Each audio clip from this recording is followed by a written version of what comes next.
We all love sleep, except when we wake up too hot or too cold. Thankfully, My Sheets Rock created the Regulator Sheets. These sheets regulate temperature while you sleep, keeping hot sleepers cool and cold sleepers comfortable. They're also extremely breathable and soft, so you'll get the best night's rest. That's because they're made of bamboo rayon, which transfers body heat 2 times better than cotton sheets. These sheets are so comfortable, I didn't even want to get out of bed this morning, but when I did, I was rested. Check out My Sheets Rock at mysheetsrock.com/peasants and enter code peasants for 10% off and free shipping. That's mysheetsrock.com/peasants, code peasants.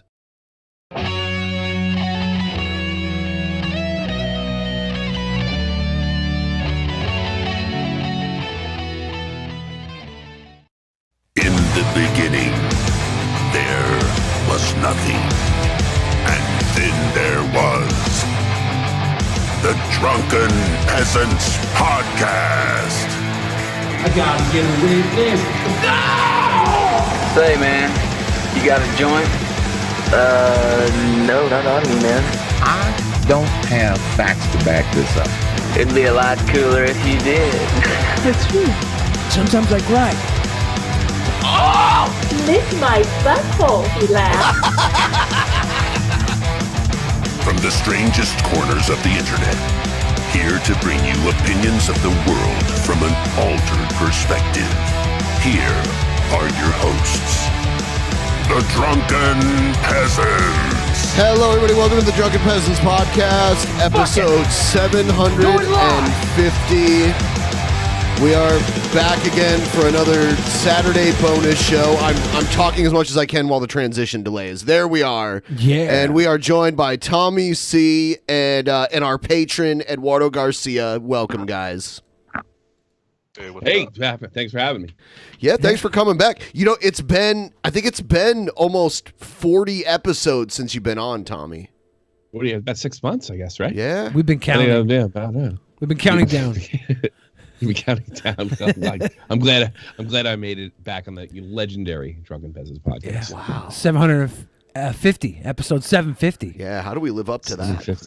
Yeah. How many years total is the podcast running now? January of 2014 is when it started. 6.5 years. 6.5 years. Yeah. The guys who busted Milo Yiannopoulos. I mean, in the most passive way possible. But only one of us busted a nut in Milo Yiannopoulos. Was that you? Ooh. Lady doesn't tell. Ooh. Ooh. A lady doesn't tell. Can I talk about that? Because Ben, you were on for that episode, if I'm not mistaken, right? Yeah. Oh yeah. Well, the way because I grew up listening to Stern. I lay a lot of the stuff that I've done, if you want to call it that, in the internet on kind of Stern's feed. But I remember listening to George Takei tell a really similar story that Milo told you, which, by the way, I actually never believed. I think he was blowing smoke up your ass. I think he was using George Takei's story. And it was so funny that, a Republican operative used that to really, that was his cancellation. And it was pretty much kind of a permanent cancellation.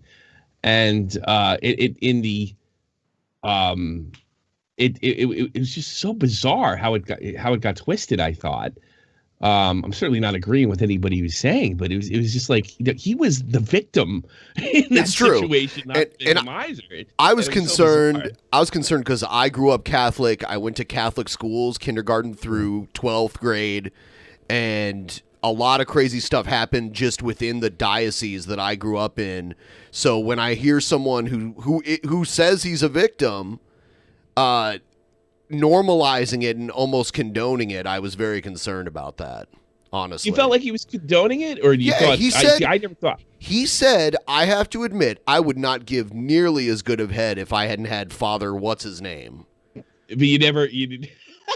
That's what he said. To begin with. Yeah. No, I know he did. I know he said that, but I mean, I just didn't take that literally. I thought that he was being, incredibly hyperbolic for comedic sake. I never took that literally when it was said, because I was actually watching that episode, and then and just like in early 2017, I think, if I'm not mistaken, you recorded that in 2015. Yeah, it was And around it was used 2015. in 2017. Yeah, and you used it, and it was used, but I never took him literally. I mean, he literally said that it's very normal for an older teenager to hook up in the gay community.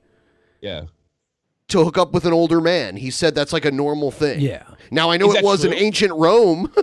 That's true. But It's true. Is it true, though? Is it true? Was he just telling you, like, on a fact, or was he, like, you use the word condoning? I never got the feeling that he was condoning it. I thought he was being hyperbolic about being, sort of a victim of it. I never took that thing, because I've heard that. I've heard that as well, that this is like a weird, certainly not justifiable, but a rite of sort of passage nonetheless for gay men. I beats the fuck out of me. I grew up Catholic too, but I mean, I never felt like he was condoning it, and then that was really just the beginning of the end for him. I didn't grow up Catholic, but I think I was pretty gay as a kid, so I could chime in on half of this. Who are you kidding? Most kids are gay though, because you don't know any better. Those priests here in Seattle missed out then. Yeah, you should have been Catholic. For real, the ice cream man got all my sucks. Popsicles. So you heard sexual issues with the priest, the Catholic priest growing up? You heard? Oh yeah. I mean, the one that happened where I was. Luckily, I didn't experience any of it firsthand, but the closest thing that happened to me in proximity was we had a priest that was a teacher at my high school that kind of had the reputation as like the cool, down to earth priest, and he ended up getting busted for CP on his computer. And he used to have all of us like hang out in his classroom for like study hall and stuff, and he had this reputation as like the cool priest. Yeah, that's rough. And to be even worse, in my home diocese back in the early 1980s, a priest murdered a nun in this weird, bizarre satanic ritual with a letter opener. Yeah, with a letter opener. And the city at the time was so unbelievably Catholic, full of like Irish and Polish and Italian immigrants that that's the kind of place I grew up in. Yeah. I grew up in New Jersey. It was Irish, Polish, and Italian. Yeah. That's. I'm not Italian, but I'm Irish and Polish ancestry. Yeah. Gotcha. And like the police just kind of like didn't investigate it, and then the case got brought back up in light of DNA evidence, and this priest's DNA was all over this murder weapon. Jesus. And he ended up spending like the last half decade of his life in prison before he died. Unlucky. There's even more. There's more. I could name more stories from my hometown. I heard more stories about, like, my grandfather would tell me about getting the shit kicked out of him by the Christian Brothers. And I don't know where you grew up, but in the East Coast, in the 20s, 30s, 40s, and even 50s, all the way to the 70s, the Christian Brothers, who were like somewhere in between priests. They haven't taken their vow of celibacy yet, or what have you, but they pretty much have to be. I mean, they used to beat the ever living shit out of you if you got even a little bit out of line. Lucky for me, corporal punishment was outlawed in Ohio. Yep. I grew up in Ohio, northern Ohio, like near Michigan, and corporal, they would have beaten us. Like my parents went to the same elementary school I did, and they got beat there. So I missed it by like a generation. Yeah. That's I was because I remember. Are you familiar with the movie Heaven Help Us? I have not seen that. No. Oh, it's about going to Catholic school in the early '60s, and everybody in there is Irish, Polish, Italian, in Brooklyn. And, they're just constantly beating the ever living shit out of these kids. And I remember, like, my brother had just gotten accepted to a school in New Jersey called Immaculata. And it's a really prestigious Catholic school. And he's gone on to do great things. It really worked out for him. So he's just about to go in. And we're all watching this movie where these kids are getting the shit kicked out of them. And my brother's supposed to go to this prestigious Catholic school, and my grandfather is laughing his ass off. And he looks at me, I was about 13, and my brother was about 10, and he goes, "You know what? This movie's pretty accurate." you know. It's my brother's sweating bullets. But no, the school he went to was kind of a school for rich kids.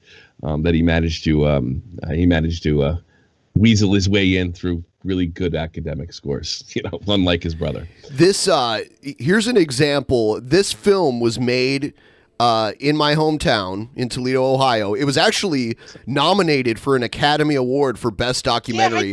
Yeah, I have heard of this incident. I almost thought you were telling an urban legend, but no, I'm familiar with this film. This film, this guy was molested by a priest that was the head of his high school. And later on, when he's an adult, ends up realizing the guy lives down the road from him now, and he's not a priest anymore. And when the allegations came up against him, they just removed him from the church, and he ended up still working as an educator. Yeah, he was like the principal of a middle school. That's unbelievable. Have you? I never had any. They were just bastards when I grew up. I only have this really weird story about confession. And it's kind of subjective. It's kind of open for interpretation. You're in a room alone with a priest, for one thing, right? Yeah. Well, here's the thing. Like most kids get confession when they go to get the communion in second grade. My parents, I don't know if they left the church, but I stopped going to CCD at one point. So I was about 12 or 13, you know, through puberty at that point. And I remember, you know, we had to do that whole year. So I was basically in class with second graders as somebody in middle school. And I remember it's pretty much a drag. Every Wednesday night I had to, you know, kind of sit through it. So we get to the point where there's confession, and I was well familiar with the priests that were there. I saw them every Sunday. I never had a really bad thought about any of them. And we sit down, and I'm like, you know, what do I tell him? Well, tell him where you sinned. And like, I don't know. I'm like 12. What the fuck did I do? You know, that's worthy of this. So I decided my first time in confession to make some shit up. So I went in there and lied for the first time. This is God's honest truth. So I made up this fucking absolutely farcical fucking story about stealing milk money. Oh wait, what is it? 1952? It was like 1989. You know, so I made this story, and I could sort of tell the priest wasn't buying it, right? And he's like, "Do you have anything else to say?" He's like, "What? You know, I'd tell you, but I can't think of anything. Do you have anything else to say? Are you sure?" And he kept on asking me. I was just, you know, absolutely, utterly befuddled. He really wanted me. Did he know I was lying, or did he know that, you know, I mean, I just couldn't get my head around it. And then, you know, years later, I saw Heaven Helpless, and what the kids would do then is, it's blessed be Father, for I had sinned. I touched myself in an impure manner. Right now, look, at 12 years old, I had not figured out the whole sex and jerking off thing. Right. Yeah. And looking back after seeing that film, I think because he thought I was like, you know, because I'm a big kid, you know, I passed 6 feet at 14, you know, and I started to think in my 20s, that guy wanted me to tell him a jerk off story. Yeah. Yep. And I don't know to this day if it's true. I hope it's not true, because the guy was one of the nicer priests. He wasn't as big a bastard. But I mean, I think the rest of my life, through my 30s and 40s, I think that guy wanted me to tell him a jerk-off story. And unlucky for him, I hadn't figured it out yet. So I do wonder about this stuff, but I've never really run into the I have never heard any stories from other kids with the molestation stuff. I always thought it was a little over pumped, but you know, in recent years, it's pretty obvious it's a serious problem. Yeah. So is confession, is it basically just grooming? I mean, no, I never felt like that. You are kind of being groomed into the religion, right? You're being trusted. No, I was already in the religion long before confession happened. I mean, they already, first communion, you dress like you're getting married in the first grade to eat Jesus's body. So if that's way more grooming than confession, I think. Maybe, yeah. This is just like you're getting into their mind. And Like I remember first grade, first communion. I'm dressed in like a little tuxedo or suit, and then all the little girls are dressed like in like wedding dresses, and then we go and drink blood and eat flesh. I don't know, man. It's an interesting experience. It rocks. Weird. Yeah, my religion's going to be 18 and up only. I guess we should get into the stuff that we said we were going to talk about in this show. So, yeah. We can leave religion alone for a while. It's not going anywhere. No, it's not. We have a sponsor tonight, as you saw at the beginning of the show. My Sheets rock. They hooked us up with sheets. It's awesome. They're great. I needed some new sheets too. I made a mess of my old ones. Yeah, and they're offering viewers of our show a discount if you need sheets. They're temperature activated, so like you'll never have to worry about night sweats unless you're going through the change or something. I don't know. Get it? Yeah. So news time. He called me sir. It got me so fuming angry. People are discriminating against wolves. Wow. They're laughing at us, at our stupidity.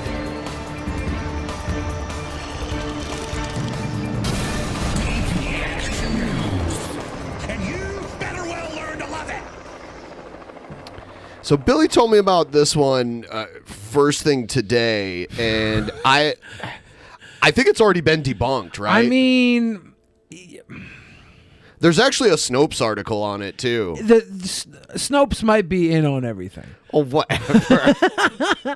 But this is kind of nutty.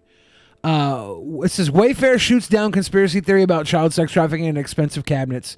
So there's cabinets on this website that are all over like 10 grand a piece, and some of them had the names of missing children in the title of the.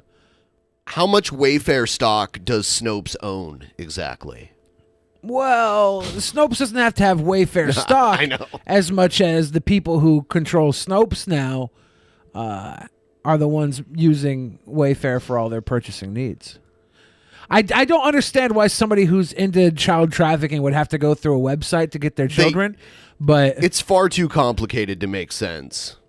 What we do need to do is find out if anybody's actually buying these $14,000 cabinets that are sold regularly for like $180 otherwise, the exact same cabinets. There's like a $10,000 pillow on there that had like it's and they're saying that this is actually a missing girl from Columbus, Ohio, for sale for $12,000, $13,000. Yeah, it's like the Yuritsa storage cabinet is 13 grand, and then there's a missing girl from Ohio named Yuritsa Castro. Wouldn't this be done in a less obvious place? I mean, wouldn't it be somewhere on the dark web you or would whatever? think, right? You would think. And you would use like Bitcoin to buy humans instead of cash. Or you would think. We have to look at this for what it is. It's a ridiculous story. It is. All right. Yeah. So whether or not it's true, which I tend to believe it is because I believe in literally everything. It's ridiculous. This is Wayfair on Friday rejected a conspiracy theory involving sex trafficking and expensive cabinets listed on its website. Social media users speculated the cabinets in question were missing children who could be purchased through Wayfair's website. Imagine being the person that just wanted a cabinet and had 10 grand laying around, and then a little kid shows up. You're like, hey, I don't know. God. Are you here to put the cabinet together? So it's 3 a.m., and I'm down the Wayfair sex trafficking rabbit hole. Something doesn't sit right. See, this isn't even a little kid. This is a 17-year-old, someone that's going to be a legal adult in a year or less, I right? guess that makes trafficking a little more. Roofies works the same way for everybody. Gave hundreds of dollars to DP. That's too much money. Yeah, even PT Ham, who's given hundreds, if not thousands, of dollars to us, thinks this is too much for a cabinet. a human? For a cabinet. Oh. I think if PT Ham knew he was getting a human, he'd respect the price tag. 10 grand is actually very cheap for a human life, in my opinion. Maybe I'm just a humanitarian. It's possible Wayfair involved in human trafficking with their WFX utility collection, Or are these just extremely overpriced cabinets, the user wrote. Some social media users said the names of the cabinets, Naraya, Yuritsa, Samaya, and Alvia, appeared to match the names of missing children. After the post picked up steam on social media, the cabinet listing suddenly disappeared from Wayfair's website. This generated even more suspicion. Wayfair said there was nothing nefarious about the cabinets, however. There is, of course, no truth to these claims, a Wayfair spokesperson said in a statement to Business Insider. The products in question are industrial-grade cabinets that are accurately priced. Recognizing that photos and descriptions provided by the supplier did not adequately explain the high price point, we have temporarily removed the products from the site to rename them and to provide a more in-depth description and photos that accurately depict the products. That's suspicious. They're saying that they are industrial grade cabinets, but then there was a pillow on there that was going for $10,000. Yeah, that was like a bullshit pillow with a printing on it. Here's the Snopes article. False. They say false, but Snopes, what does Snopes know? Yeah, they said in the article that the thing I like about it, they named the kids and like it sounded like the names of missing children. Like I could probably name a couple missing children right now: Tom, Jim, Amy. I mean, somebody with that name's got to be fucking missing. I mean, Mike. What the fuck? Like, how would you know that those are the names of missing children? It's insane. Yeah. But I mean, it's like these sound like the name of the missing children. $13,000 cabinets that happen to have the names of missing children on them, and then they were taking the item numbers and searching in a Russian database, a Russian search engine with like another tag on the end of it, and it was leading to like jailbait underage modeling pictures. For real, you saw that? Yeah, that was confirmed. You were looking that up? Of course, no. It was confirmed. It was confirmed in an article. It was confirmed in an article. It says like right down here. It says right here, right? Let's go down a little bit more. Let's see. More? A little more, I think. And there's the fucking $10,000 pillow that's also selling for $9.99. Is that one of the kids' names? Dubay? Dubay. That's Dubay. Where Dubay go? No, maybe it's not in this one. Okay. But it was saying that if you searched for the number on the Russian site, that it would pull up the child stuff, and they confirmed that was true. But they also said if you put any random series of numbers with the tag at the end, that it would likely find some sort of photographs like that as well. So I guess this Russian search engine is just hotbed for jailbait. You type in somebody's phone number and that key, and then boom, you have whatever garbage you want. I hope the FBI finds you. But it's definitely that was confirmed. It's just all these eerie things adding up. There was a claim that the Wayfair CEO stepped down. That was not true. Did you ever see Onision shopping on Wayfair by any chance? Dude, Onision told me Wayfair was unfair because he couldn't afford those baller ass cabinets. He was trying to buy the cabinets. He said, dude, I've been trying to buy these cabinets for 6 weeks. They keep shutting down my Patreon.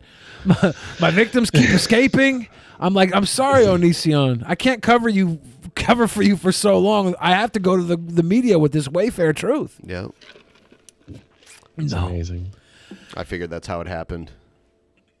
Yeah. So they're saying these closets are worth more than $10,000 because they're industrial strength closets or cabinets. Cabinets. That was their damn. That was their explanation. Well, what kind Maybe of cabinet made is of it? Children.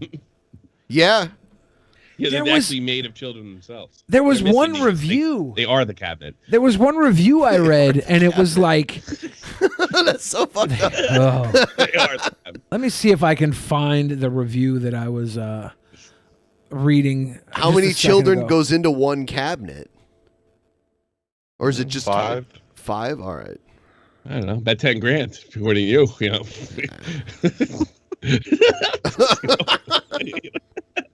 Oh God.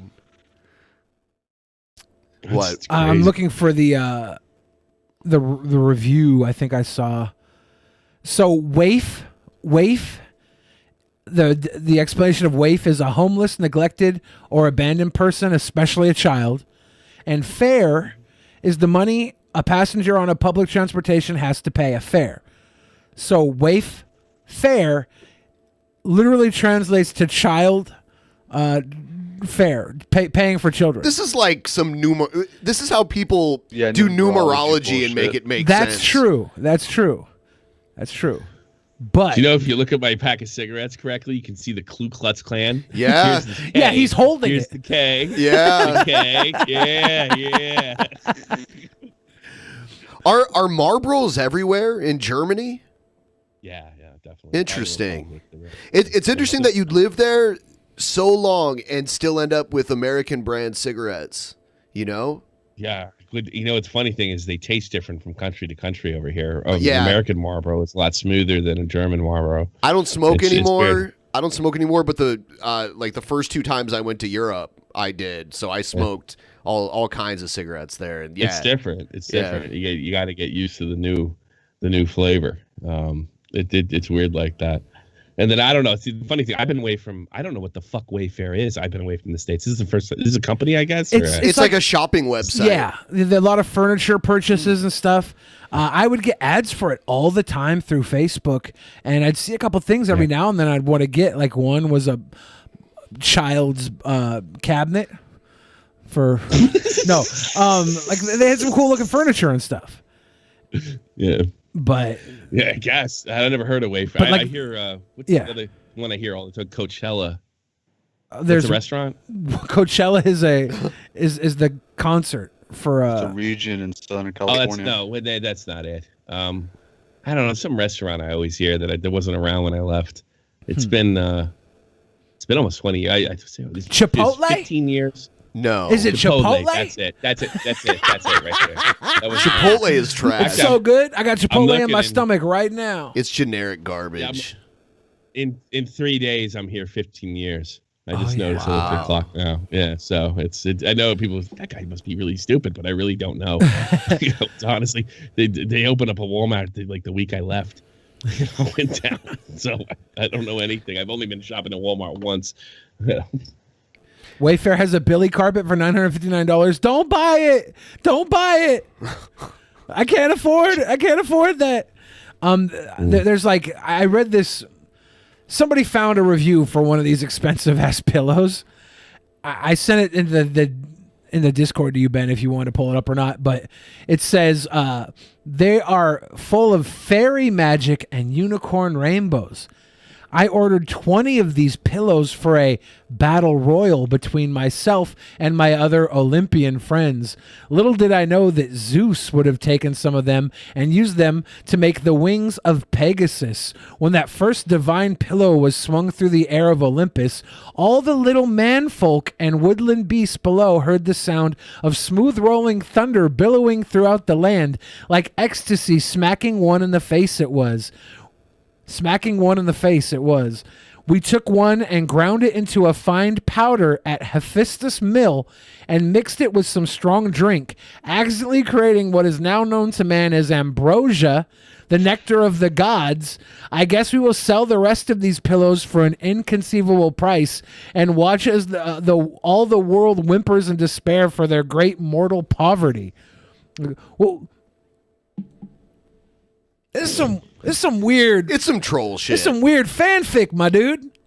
Is the ambrosia? Is that the adrenochrome? Her name's Penelope. I think that says more than what she wrote. Right. Who names their kid Penelope?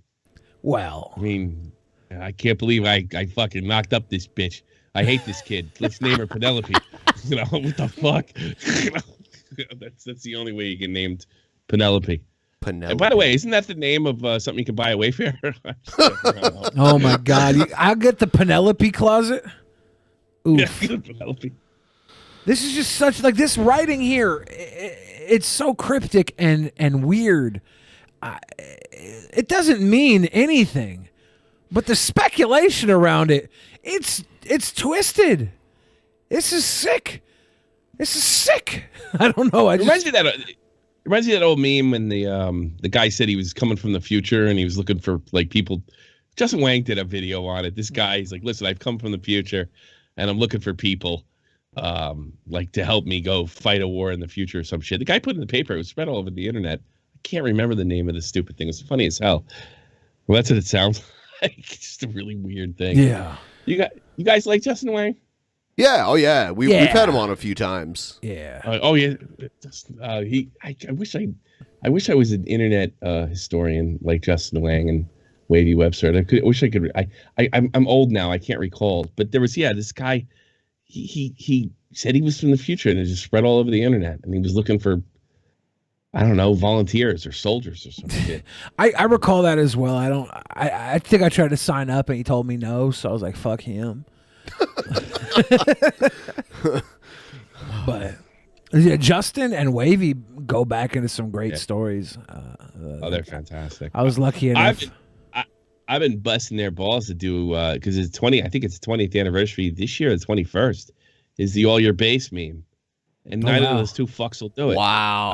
I've been basically blowing their shit up for the past 2.5, 3 years, and they will not fucking do it. Are they afraid? They will not do All Your Base. Our belong to us. What are they afraid of? I don't know. I wish I knew. It's kind of like how James Rolfe wouldn't review the E.T. video game as Angry Video Game Nerd. But he made a movie out of it. There was a plan there. Right. Maybe Justin Wang's making a movie. You think they're going to collab together for it on the 20th anniversary? All Your Based and Red Pilled. I'm so obnoxious about it recently. It irritates me that they won't listen to me. That this arcade machine behind me actually plays Sega Genesis, like straight emulates it. Nice. So the game is called Zero Wing, and I just put it on and I recorded it on my phone and I just sent it to Wavy Web Surf with no explanation whatsoever, and it had the whole All Your Base thing, the whole the intro screen that they use, and Good it didn't evening, work. gentlemen. He wrote me back and said, "Are you streaming today?" I'm like, "Fucking do All Your Base, asshole! It's about that time, 20 fucking years, man." The original meme, really, in a lot of ways. All Your Base belong to You're the Man us. Now Dog was another one. Oh, the whole website. Punch the keys, for God's sake. Because Justin's gone into YTMD quite a bit, right? Like he delves into it. Barrel roll, do a barrel roll. Do a barrel roll. Do a barrel roll. That one's still kind of around in a way. Yeah. I still hear that. Oh, yeah. Somebody did a barrel roll the other night. I can't remember who. I think it was like, get away from me, 6 feet, dude. Social distance, barrel roll the other way. The guy who did Peppy died too, or the guy who did the voice passed away recently. Huh. It was very unfortunate. What the fuck, dude? Tucker Carlson doesn't want us to review this story. It's the best picture of him ever, by the way. Tucker Carlson's top writer resigns, wrote racist posts under pseudonym report. You got it. Tucker Carlson's top writer has resigned after racist online posts he had published under a pseudonym surfaced, CNN reported Friday. Blake Neff posted his bellicose bile on an internet message board awash with bigoted content. Shit. Fuck. Yeah, I don't know why it's doing that. I'm looking at my keyboard. I don't have my dick flopped out on top of it, so it's not me. According to CNN, Fox News said the writer for the Tucker Carlson Tonight quit after CNN contacted Neff to request comments about the post. As of Friday night, Neff's Twitter and LinkedIn accounts were deactivated. CNN reported that in one post last month, Neff wrote, "Black dudes staying inside playing Call of Duty is probably one of the biggest factors keeping crime down." In another, he said, "Honestly, given how tired black people always claim to be, maybe the real crisis is their lack of sleep." It is. I mean, seriously, it's not. This is the guy that wrote a whole bunch of the rants that Tucker Carlson does on Fox News. So it's kind of hilarious. Fox News absolutely hilarious. Didn't immediately respond to a request for comment from the Daily News. Neff, a Dartmouth College alum, has emphasized the central role he played writing for Carlson, the outspoken right-wing pundit. "Anything he's reading off the teleprompter, the first draft was written by me," Neff once told Dartmouth Alumni Magazine. CNN reported that Neff didn't respond to its request for comment. Yeah, the first draft was written by Neff, and it was all just the N-word 140 times. And then, so they had to do a second draft. They're like, all right, Neff. Yeah. Tone it down a little. Did you hear about our boy, Catboy Cammy? What about him? So, he did a birthday stream, like, on Omegle, and he put on blackface. and he was trolling like little kids, calling them the N-word, like little black kids, just calling them the N-word with blackface on. So I don't know. And by the way, when you say that, just for anyone who doesn't know, you mean Nick Fuentes' boyfriend. His cat boyfriend. Yeah, his cat boyfriend. Nick Fuentes' cat boyfriend put on blackface and went into Omegle. And first he trolled some like woke girl. And she's like, you can't do that. You can't do that. And her reaction was, I guess, kind of funny. But then he's just there with like little 10-year-old kids. And he's like calling them the N-word. It's like, bro, you're not based in red pilled. You're a fucking piece of shit. That's shit. Oh.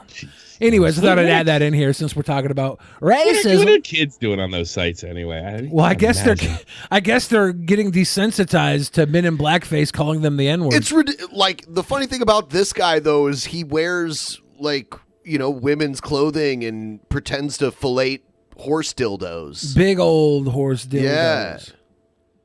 But he's a groiper. Yeah. And he's Australian. It's interesting. He's Australian. Australian culture is a little different for racism. Slavery was legal there until 1968. That's not a joke. Is that true? Yeah. Yeah. Is I'm that look true? It up, Billy. I don't know. I don't think that's true. Maybe 60s? Maybe I was lied to and I'm not the one lying this time. But I don't think that's true. Because that's not that long ago. Yeah, and then 10 years later, the Mormons started allowing black people into heaven. That's 1978. That's way different than slavery. Come on. That was very kind of them, yeah. They're like, look, we're not into slavery. I don't think... We're so progressive, we're going to start letting the blacks into heaven. Thank you, Mormons. People are saying slavery was never legal in Australia. That's what they're saying? Yeah. Well, now I look like... It was abolished in 1901. Now I look like a real fool. Hold on. Yeah, I looked it up. It was abolished in 1901. Okay. Slavery? In Australia. Or the Tasmanian tiger. The Australia, Tasmanian tiger was abolished in 1901. Yeah, the Tasmanian tiger. There's like one video of one of those things alive from way back in the day.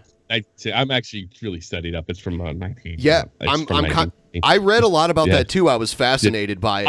I actually think there's a handful still alive. There might be. Only wacky fucking thing I believe. There was a video I think in 2006. I mean, I don't know what the fuck else it could be. It had a striped back and a long, bizarre looking tail. But the thing is, that's weird is they're only found in Tasmania. Whenever these pictures pop up, they're only found in the mainland, which is completely untold. There was a video in 1972. You can find it on YouTube too. It's just the Tasmanian tigers like walking through a neighborhood, like checking out garbage cans. So I'm pretty sure there's probably one or two left. I would say a handful. I would say like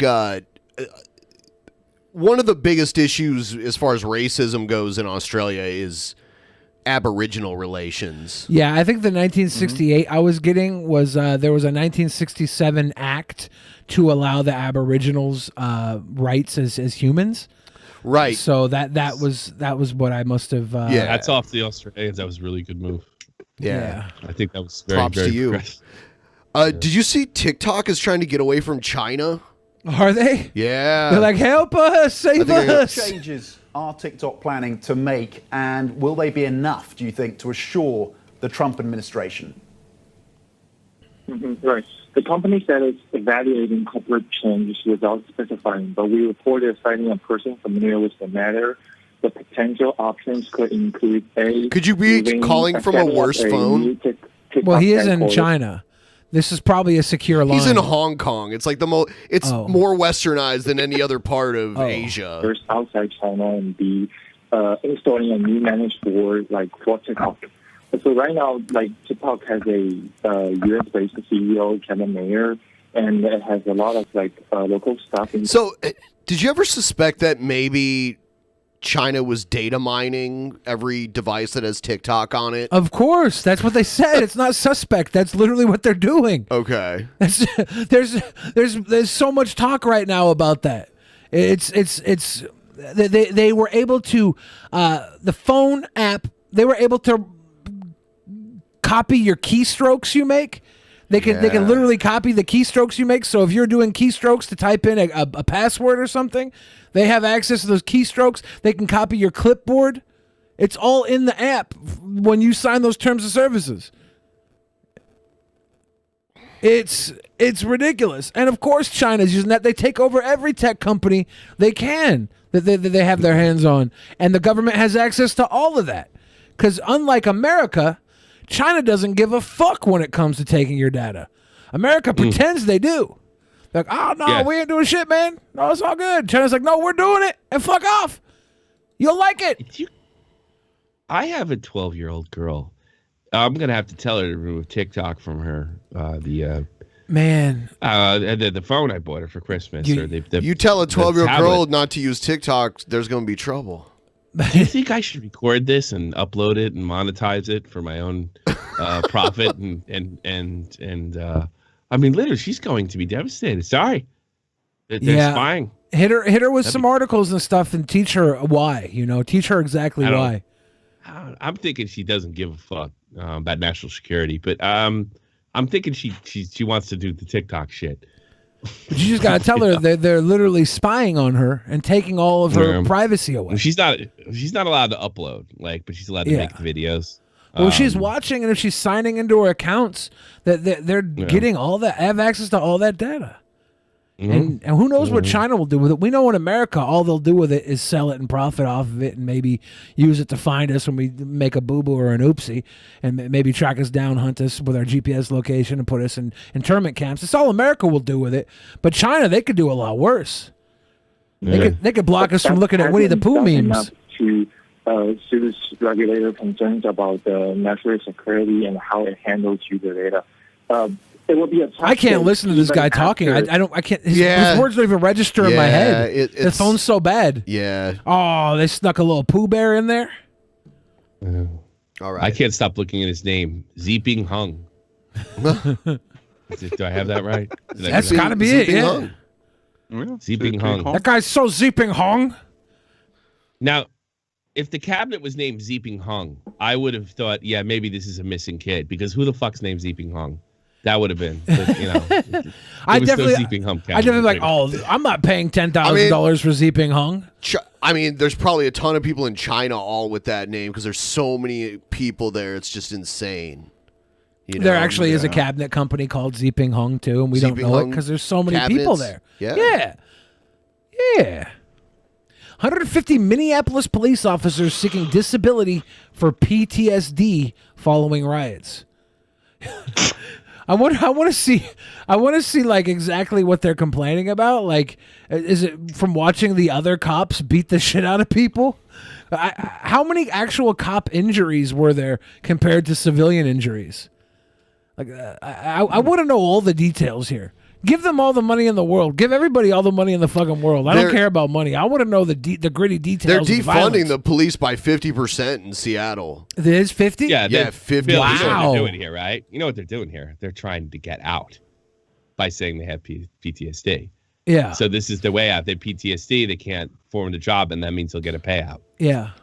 That's what's going on here. It's not. It's like, do you really imagine a couple? Oh yeah, I can't take it anymore. I don't know. I'm sure some cops have PTSD, but after riots, I'm sure some of it's legitimate. But the great bar is fuck this town. I hope it burns to the ground. I'm getting out before it goes to shit. That's what you're seeing right here. Yeah, I've seen people in the military do this. They find they get pissed off and they say they don't show up for PT one day and they say my balls hurt. Yeah. I think my balls hurt was Iraq 7 years ago.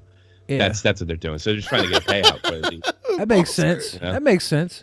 At least 150 Minneapolis police officers have begun the process of seeking duty disability for post-traumatic stress under the Minnesota Public Employees Retirement Association, PERA, said an attorney representing the officers. The attorney, Ron Muser. Mo money. I like how you gave that like a Latin flair when you said it. PERA? Yeah, because it is. I think it is a Hispanic for dog. I thought, yeah. Perro? Yeah. Bitch. The attorney, Ron Muser, who handles most disability claims for the Minneapolis Police Federation, told the Fox 9 investigators 75 of those officers are under doctor's orders not to return to work as they undergo treatment for symptoms consistent with PTSD. The symptoms didn't just start 6 weeks ago, said Muser. They've been dealing with symptoms for decades. These doctors have been prescribing them high-level methamphetamines to continue doing their job. Well, that's not what it says. But I wonder how many of these doctors are the ones getting these officers amped up on Adderall and shit while they're out there beating people's heads in. So many people take Adderall. That's a thing. That's a real thing. A lot of Adderall prescriptions. These doctors might be like, yeah, you're a cop. Fuck it. You grease my hands, I'll grease yours. It happens. It happens. The symptoms didn't just start 6 weeks ago, said Miser. They've been dealing with symptoms for decades, but the stress and trauma reached a tipping point with the siege of the 3rd Police Precinct, he said. 50 of the officers currently seeking disability, about 1/3 of the total, were present at the 3rd Precinct on Thursday, May 28th. They did not feel they were going to come home, said Muser. Some officers were texting their families goodbye, and others were saving a bullet in case they needed to take their own life. All right, come on. They had body armor and like all the... I don't know. Man, at what point do you have to take... Body armor is not going to stop you against a group of 10. Well... I mean, I don't know. I'm looking through the military eyes. If you're outnumbered that much, it doesn't really, after a while, it doesn't matter if you have a gun.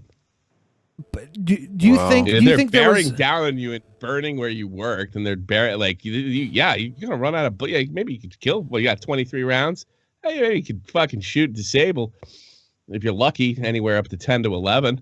Unless they're all bunched up together. Do you think that mass of awoke civilians has what it takes to take down a well-armed police force? In riot gear? I think in a situation where no matter what the situation is, you're not going to come out. You'll probably be prosecuted even if you follow all protocols in that situation. Yeah. Somebody's going to get hurt. Somebody's going to die. Yeah. I think that's where the PTSD comes. It just depends on how radical the groups are. And they set the place on fucking fire. They're pretty pissed off. So I don't. If people are bearing down on you, it really doesn't matter if it's like a group of fucking 20 women. They fucking kill you. Rambo can't take 20 guys in a row. That's true. That's true. But this comment here, others were saving a bullet in case they needed to take their own life. That's bullshit. That's bullshit. No, that's them trying to get out. They're trying to find a way to get out before the how many of those motherfuckers got down to their last bullet and even had to think about saving one? Not one of them. Probably. Not one of them. Nobody got down to their last bullet. They had every reason to think they could get hurt, though. I think. Of course, that's fair. That's fair. I agree with that. But this down to their last bullet, that's bullshit. Yeah, that's bullshit. Because I was in the military, and I know some guys are really in the shit, and fucking I've never heard of anything like that. Well, I mean, in the military, sure. Yeah. In the military, you're probably in the shit. If you're in the shit, and you're actually if you're ever getting down to your last bullet, you can make that thought. But were any of these fucking cops ever down to half of their bullets? Absolutely not. Half capacity. To get out. They're trying to get paid out. That's some bullshit. And if a cop came to me and said that and wanted to get out and said I was worried about down to my last bullet, I'd be like, you should have never had this fucking job. Right. Because you didn't even get halfway through your fucking bullets and you're worried about that. If you're down to 2 bullets, you can start being picky, motherfucker. But when you have a full clip, none of these guys were out of bullets. That's bullshit. Yeah. That's bullshit. As far as I know, they didn't even fire a round. They abandoned the precinct. If I'm not there were. I'm sure there were shots fired from cops during all of this across the United States. But most of the stuff I saw was tear gas, batons, beanbags, shields. You can be very productive without shooting a bullet when you have the means that they have had. You're 100% right. This is them telling the doctor so they can get the fuck out. Yeah. Yeah, that's all they're doing. Yeah, they probably feel screwed, so they're gonna, all right, fucking, I'll just take advantage of this. I'll just like a bitch and fucking take my money. Might as well. If they're gonna defund 50% anyways, I'm gonna go in and get my. I'm gonna get fuck you. I'm gonna get mine. I'm out. Give me a pension. Doc, I'm a screaming pussy. Get me out of here. Yep. No problem, pal. Yep. That's exactly what that is, and that's even the toughest guys would say, "I don't give a fuck if you think I'm a pussy. This is a bullshit job." Yeah, yeah, exactly. That's fair. That's fair to say. That's fair to try and get your money on the way out because half of you are probably going to be without a job. They were defunding Minneapolis as well, right? I suppose, yeah. Minneapolis was one of the first to say that they were going to dissolve the police department. I don't know how far along they are with that. I think it's almost official here, though. 50%. That's crazy. City council is. Let me find an article on it. That's awesome. That's awesome. I can't wait till live in Seattle. I didn't know you both live in Seattle. Yeah, we're both out here in Seattle. You both in Seattle. Yeah, I can't wait to see the criminals take over now, and it's be like Gotham City out here. I'm about to be the motherfucking Penguin. I'm about to be the Penguin. Are you? I'm about to be the Penguin, Ben. You're the Penguin? About to be the Penguin. It's Gotham City out here. Defunded 50%. That means I'm 200% capacity for evil. So I guess it's proposed. Let's see. Okay. Seattle Police Chief Carmen Best sent a letter to the mayor Friday mapping out the potential impacts of cutting the police budget in half. Seattle, Washington, Seattle Police Chief Carmen Best sent a letter to Mayor Jenny Durkin Friday providing her assessment of anticipated impacts if the city moves to cut her department's budget in half. 3 more council members joined 4 of their colleagues Thursday in voicing public support for defunding the police department by 50%, redirecting money to community-led public safety and housing programs. A veto-proof majority requires just 6 votes in favor. So they've almost got it, right? It says 3 more joined 4, so that's 7. Oh, okay, so they got they're going to get it. Yeah. In the letter, Best criticized the council, saying members have failed to adequately engage the department during recent budget discussions. The city council began a budget inquest into the police department's spending in early June as the city looks to rebalance the 2020 budget amid a steep decline in revenue and millions in added spending related to the ongoing coronavirus pandemic. These 2020 cut scenarios by the council are political gestures, however, not realistic or rational solutions, Best wrote. If we are asked to cut 50% of our department overnight, we will be forced into decisions that do not serve our shared long-term goal of re-envisioning community safety. Now, here in Seattle, the re-envisioning of community safety has been a long process because the FBI came in about little under a decade ago because there was a lot of police brutality caught on camera that seemed racially charged or very inappropriate. Like when they shot a deaf guy in the back because he was walking down the street whittling a piece of wood. Because he had a knife? He had a little tiny pocket knife. And he was whittling a piece of wood, walking, minding his own shit, not around anybody. The cop pulls his gun out, says, "Stop, stop, stop," and then immediately unloads on him. The guy didn't even see him, didn't hear him, nothing. And there was multiple other occurrences. And then the FBI came in and like, well, we're going to reform fucking Seattle. Here? Yeah. And Seattle had to reform. And now Seattle police feel neutered because they're not allowed to do a lot of the things that normally they would do to protect and serve. If there's like some group of heroin addicts, junkies outside of your place of business causing a ruckus, the police have to come down and ask them to move. One of the proposals they can't do anything about it. One of the proposals here is taking the 911 system here completely out of the hands of the police and making it its own entity separate from the police itself. That's one part of it that they were talking about. Like community ran and being like... Yeah, it's its own entity because now... Let's put people that hate each other in charge of saving people. Yeah. Yep. Yeah, there's going to be massive layoffs if this happens, right? There's going to be all sorts of cops out of work. Probably not just cops. You know, there's probably a whole business that evolves from this criminal industrial complex. It can't just defund cops, though. You have to look to defund prisons and all the shit that the cops are basically funneling profit into by making a for-profit criminal system. Like, that's a big part of the problem. Why is America number one in criminal incarceration?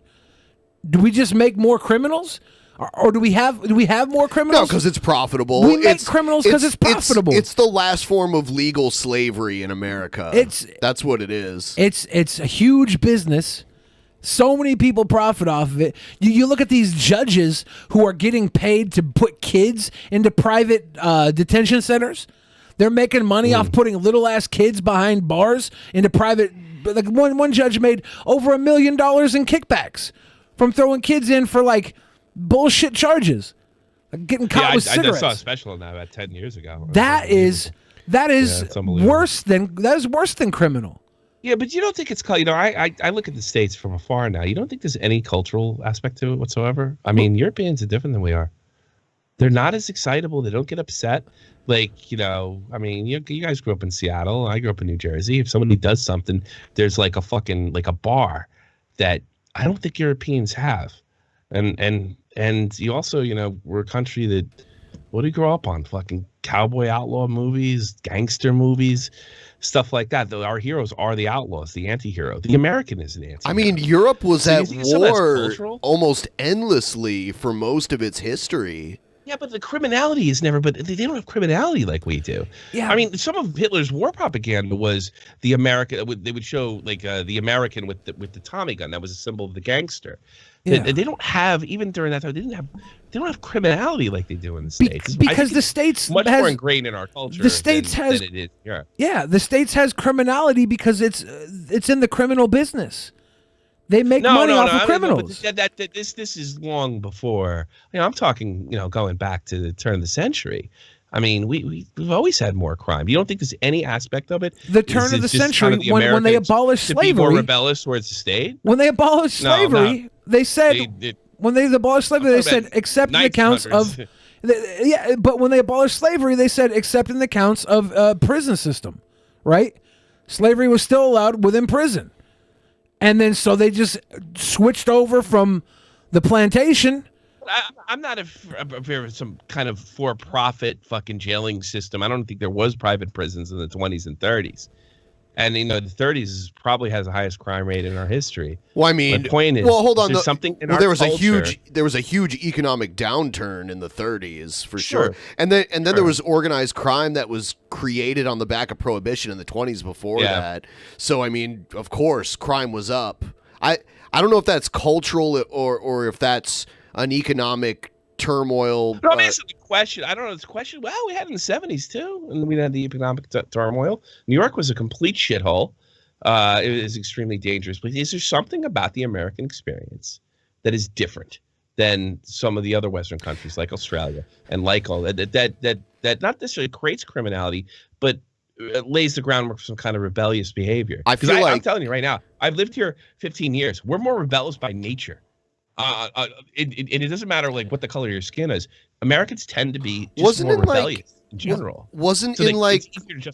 When Germany was like partitioned, East and West Germany, wasn't there more criminality in like? Sure, I'm not denying that there's an economic aspect of it, but even the best of times in the 80s, we had high crime rates in places like New York City and Los Angeles and Chicago. I don't know if that's definitely a part of the equation, but I don't think that explains absolutely everything about just. I think I would say high population definitely has a lot to do with it too. Sure. But if you look at the 1930s and the criminal wave, prohibition was created to make the moonshiners rich, right? Like it was the politicians were like excited for prohibition because they were making illegal money. They had the gangsters. But the gangsters were in hands with the fucking politicians at the time. The gangsters were able to bribe the politicians to the profits they made through prohibition. Yeah. Prohibition was the perfect example of all the road to intention. The road to hell is paved with good intentions. The idea itself is because these guys, I mean, women didn't work back then, so they go out and they blow their entire check. They have 3 kids at home on alcohol. So, being the simple creatures we are, we blame the alcohol and not the culture that creates that. So what happened was, as soon as they banned the sale and production of alcohol, this gives a our first shot of criminal culture, and then it becomes the gangster becomes the anti-hero because everybody thinks the law is bullshit after a while. That's what I'm saying. This is the foundation that what separates us from being European. We think gangsters are badasses.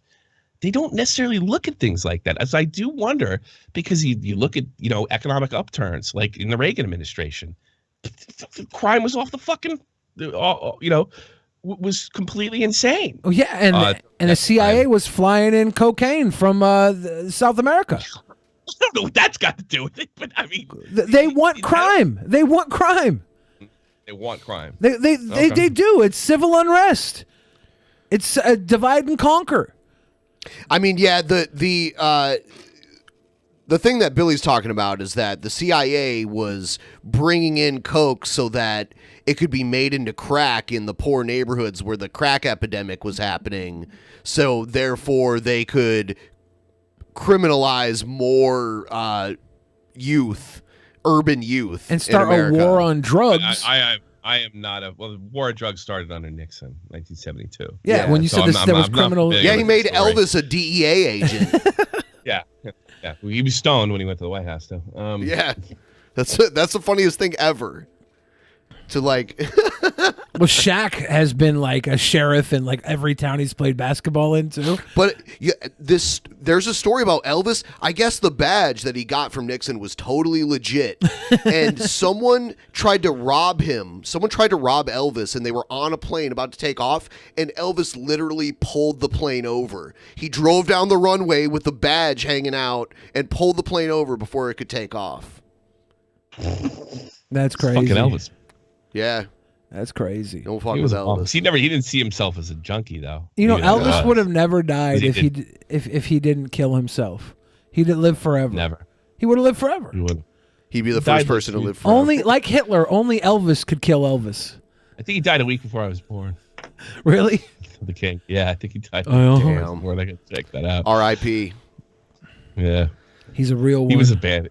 He was a cool fucking guy. I saw the TV that he shot the bullet through. I think that I was in Vegas and they had some kind of Elvis exhibit there, and they had the TV with the big ass bullet hole through the screen. It was hilarious. He was just pissed off and he just shot at his TV. He met Priscilla when she was 13 or 14. Yeah, he used to meet her. He used to meet her over here in Wiesbaden. It was a neutral area.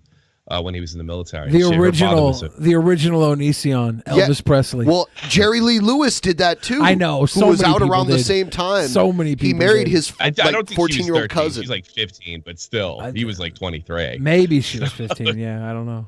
Yeah, what they used to do. They used to meet. There's a famous a casino over here, and all these high class. And supposedly, according to the locals, Elvis and Priscilla would walk in circles around the when they met each other here in Wiesbaden. It was a neutral place from where I think she was in Rammstein, and I want to say he was in Bamberg, and they would walk in a circle and hold hands by walking around the casino. It's kind of an old legend in this town over here. He met her when she was 14. I just looked it up. 14, yeah, 14. He was, So not quite 13. So they snuck out together, and she was some general's kid. Yeah, that's how he did that. So yeah. He was dating the underage girls. Yeah, and then his daughter married Michael Jackson. His daughter. It was not as a big a deal back then. I think my grandmother was 14 when she was impregnated with my father. And, that happened. It happens. Yeah, my mom was 18 when she gave birth to me. Jerry Lee Lewis, the guy that sang Great Balls of Fire, he married his 13-year-old cousin. Yeah, that was that.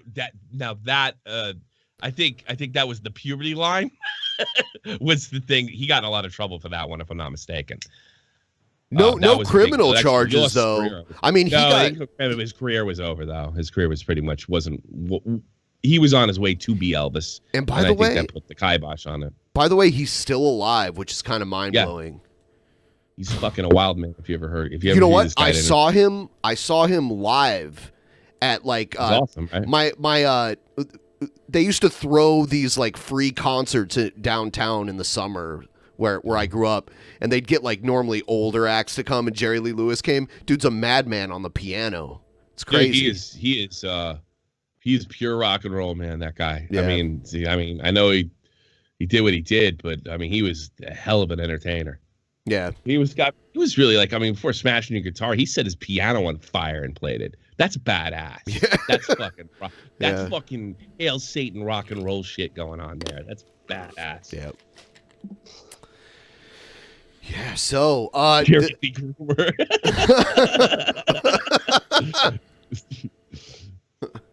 He sure can play the piano though. He can.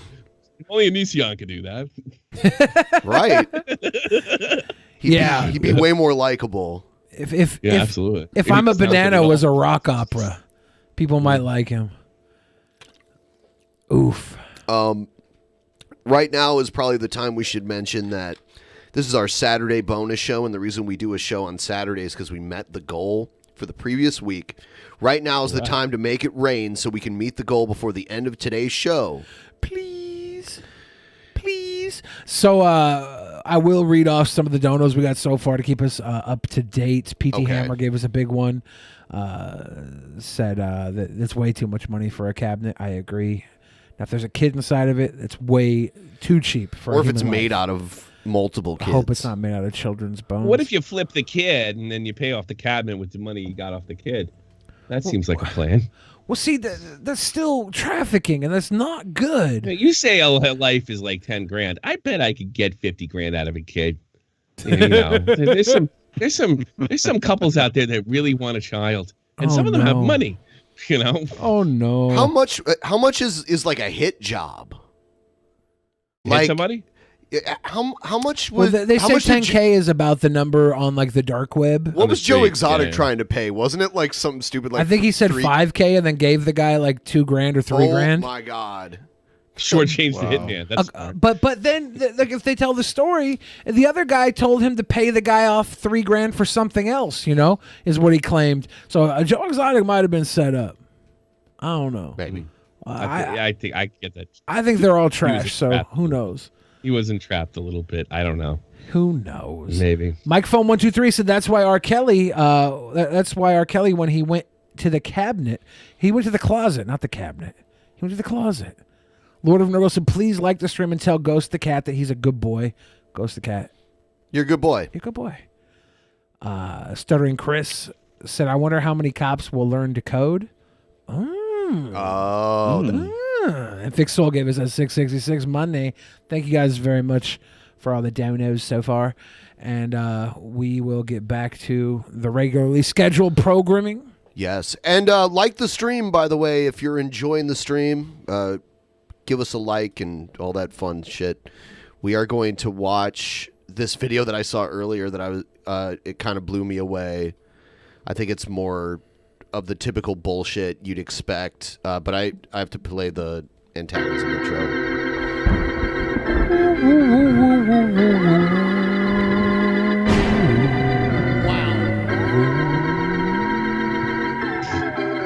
I can turn off the goddamn internet. Oh, don't touch me. Don't touch me. Yeah, they're gonna touch me.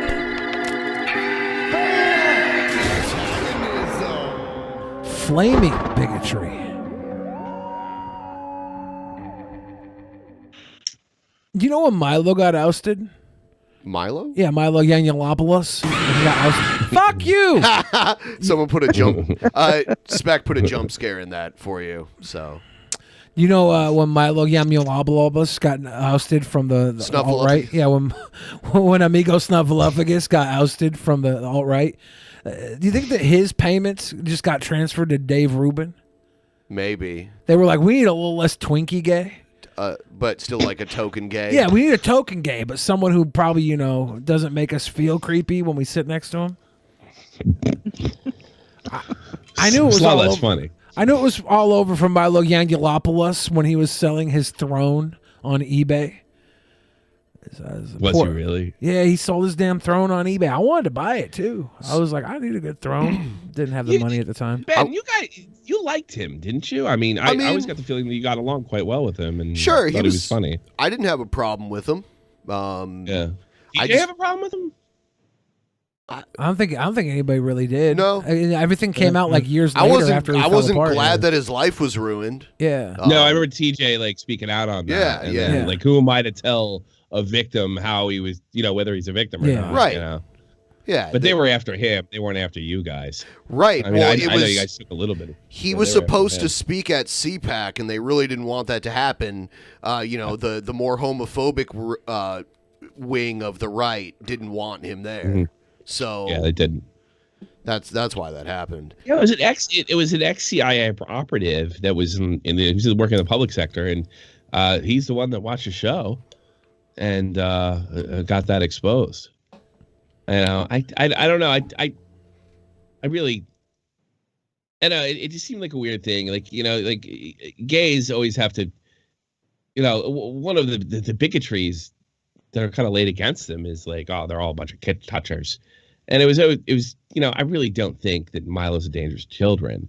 And for him to kind of go out that way and that sort of almost stereotypical bigotry that gay, and he went out just like, everybody else, he was silenced much the same way. It was, he knew what side he was on. He knew what side he was on. I know that he was involved with some alt-right stooges. And I know he lied about what the alt-right was. I remember clearly, when I was getting out of the army and I was, getting interested in politics again, I said to myself, like, look, I'm a fiscal conservative, but I'm not, I'm not necessarily against gay marriage or anything. Like socially, I'm pretty liberal on most issues. And then, Milo's telling me, well, there's this alternative right. Guys that, and he would say like they were pro-gay marriage or they were at least indifferent about it. There's this whole side of the right. Oh, that's really great. I'm probably some fucking video you could find when I was doing hockey says that sounds like it's right. I'll come to find out that there is no alt-right. It's just the hard right. They're white nationalists, And he was selling that. And I don't know. I don't understand. Did he get fooled, or was he just fucking around? Like what the fuck was his problem? Because I'm post the post 2017 not so much, but I never heard him say something that was so outrageous that was clearly white supremacist during that time. Afterwards, yes, but I mean, really, like I don't understand like why the sudden turn, or why flirt with people like that. It's very strange. Yeah, I don't know. The whole thing was bizarre. Yeah, it really was. It was probably. I don't think he was tricked. I think he knew. Baby steps. I don't know. Well, maybe because pseudo memes puts in there. I don't remember until the old pride wasn't. And like, here's the thing. That's the first time I heard the term was from him. And the way he was presenting it was a fiscal conservative that has liberal values, liberal social values. And I'm like, oh, that's me. And that's not what it is. That sounds more like a libertarian. Yeah, well, that's kind of probably where if I had to put myself anywhere. I think they switched over. I'm not quite. Libertarians are crazy. You ever listen to people in that party? Of course. I've heard Rand Paul and Ron Paul. I don't consider myself berserk. So I never quite. I can't get the liberal part. I'm not really a Republican. I'm not very religious. But certainly the way I think government should be run is along those lines, at least from a financial point of view. But socially, I'm from the East Coast. I'm a pretty liberal guy with him. So to me, it sounded, oh, that's really interesting. The alt-right. That's something it's not quite libertarian, but it's not quite Republican or conservative either. And that's what Milo was telling me, and it was all bullshit. It was complete bullshit. I hadn't heard about Richard Spencer until late 2016. I didn't know who the fuck he was when he said "Hail Trump." I was like, "What the fuck is this?" That was he also said. What? He also said "Hail Victory," which was a very common Nazi term. Yeah. So I wanted you guys. All hails are bad, like Hail Bop, the suicide comet from the early '90s. No more hails. Hail. No. What the hail?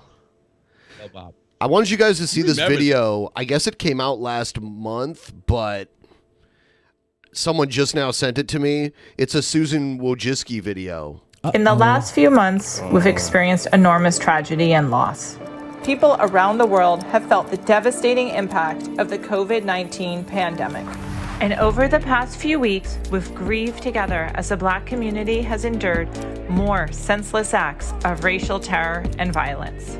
At YouTube, we believe Black lives matter, and we all need to do more to dismantle systemic racism. We're committed to doing better as a platform to set. You know what they basically are going to say here? I don't know. That they're going to make the algorithm be almost like affirmative action. Huh. Enter and amplify Black. Sorry? Is that, you think that's what they're saying here? I think it's a big virtue signal.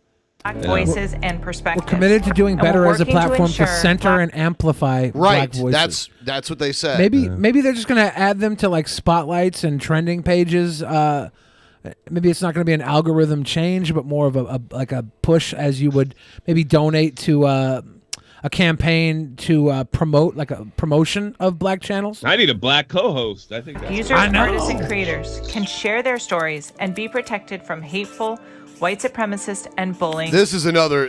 This is kind of. I mean, some of these words are so subjective.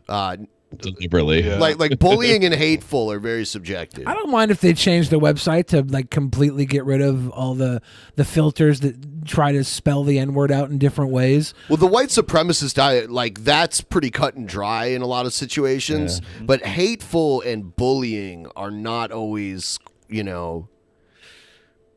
It's dissenting opinions could be identified as hateful. So right. I think it should be the way you word it. It also kind of says the only thing, to me, it says all hate comes from the right. The bullying, hateful. Well, there's some hateful fucking lefties out there. They exist. Yeah. Oh yeah. Absolutely. I would say they're an exception to the rule. But I mean, they exist. So I think it kind of says, yeah, we're going after all the right wing people you hate. That's what it says to me.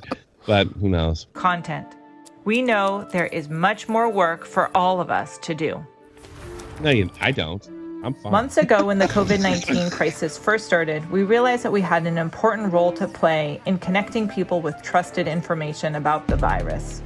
Yeah. Working with public health officials in more than 90 countries, we made locally... I love how they tried to get away with demonetizing a whole bunch of channels, and then Ethan Klein had to do something about it.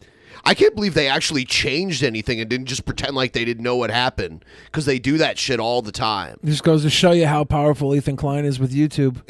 I had no idea. I thought, they just didn't give a shit like everybody else. He really is Susan Wojcicki's best friend. Hopefully YouTube- favorite YouTuber now that Shane Dawson's off the platform. launched a dedicated COVID-19 news shelf in more than 30 countries. We updated our policies to prohibit misinformation about COVID-19, including promotion of unsubstantiated cures. Okay, why is Chris Hansen's microbiome video still up? Because someone's got to let them know about that. Because Plato. God, can't hate Chris Hansen. And we're removing He's videos so good. for violating Because Plato. these policies. He's so good. To date, we've removed over 200,000 videos for violating these That policies. doesn't sound like that many videos. You know what? When we put out an episode... I can't believe 200,000 videos are made on that shit. That one sounds like bullshit itself. When we put out 200,000. When we put out a new episode, we're not recommended or even searchable for 12 hours after we post it, and I can see it in the hourly views. It'll be down, and then all of a sudden randomly it'll just go up. I do have an answer for that because I only do hour streams. What happens is it's going through a form of encoding. You can, when you guys do over the 2 hour mark, you can only rewind it back to about 2 hours. Yeah. So when the entire thing's there, so the longer you stream, the longer it's going to take to come complete. Once it becomes complete, it becomes searchable because I have the same issue.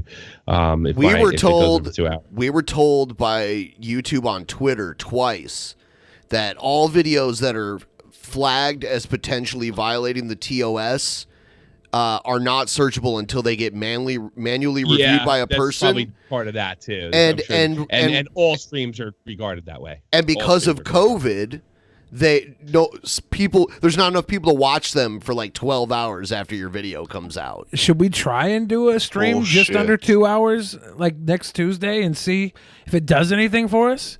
That's an interesting... I found that pre-uploading and playing it as a premiere does better for the video. Yeah, because the premiere gets processed non-live. Right. It's all it doesn't get as once. many views live, but it gets more views as a VOD later on. Tommy's saying that if it's over 2 hours, that it pulls it out from the search engine, right? One of that's my puppies died today, but I'm not sad. R.I.P. Angel, I will miss you, but it's not time to go. I got the know reason 5 from years we YouTube. had you were the best of your life. Let's make this go, sweet wah. R.I.P. Angel. Thank you, Kilo. Appreciate you. Very nice. No, I asked YouTube to look into it, and that's what they told me. They told me why it was happening. So, Well, this Well, seems nothing gets monetized. I don't even bother trying to monetize my streams anymore. Yeah, I do videos on top of the streams. I've given up on it. It still gets out just because not all yellows are equal, not all greens are equal. well, this wasn't even about monetization. This was about it's just searchability. searchability. Yeah. Because we're being flagged by people trying to flag us. because that happens. 40 high-profile creators have conducted interviews with leading health officials, and these interviews have received more than 43 million views. And thank you to the more than 700 creators who joined YouTube's global With Me public service announcement campaign. What is this? There was a... YouTube has also been a key learning resource for our users, but we are now seeing a record amount of engagement. The average daily views of videos with homeschooling in the title have more than tripled globally in the last few Yeah, months. you took your comments. Thanks. Yeah. Tim Pool's mom does math over it's all free stuff. She's a school teacher, and she does these great sort of advanced math class for, like, I would say, like, middle school kids, stuff like that. Well, they took her comments away during the thanks to Matt's What It Is back in early 2019. Interesting. Yeah, because it's kids content, get it? Even though it's math. It's like straight math. Yeah, it's not like, I think it's like the smart kids math too. I mean, there's a whole range of stuff. But yeah, I actually did a quick interview with Tim Pool's mom. And it was really just like, now they're getting more engagement. Well, I hope you're giving them their comment section back so they can ask the fucking teacher what's going on or get some clarification. Yeah. Yeah. Where did you fall on the whole Tim Pool versus his brother thing? Well, that's a tough one for me because, I consider myself, a friend of Reactor. Yeah. But this is kind of a wild story. Did I tell this? If you're questioning it, if you're questioning it, definitely. Yeah.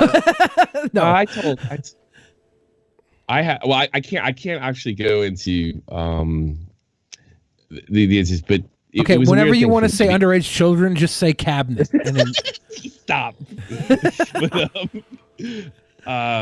So Reactor brought this situation to me.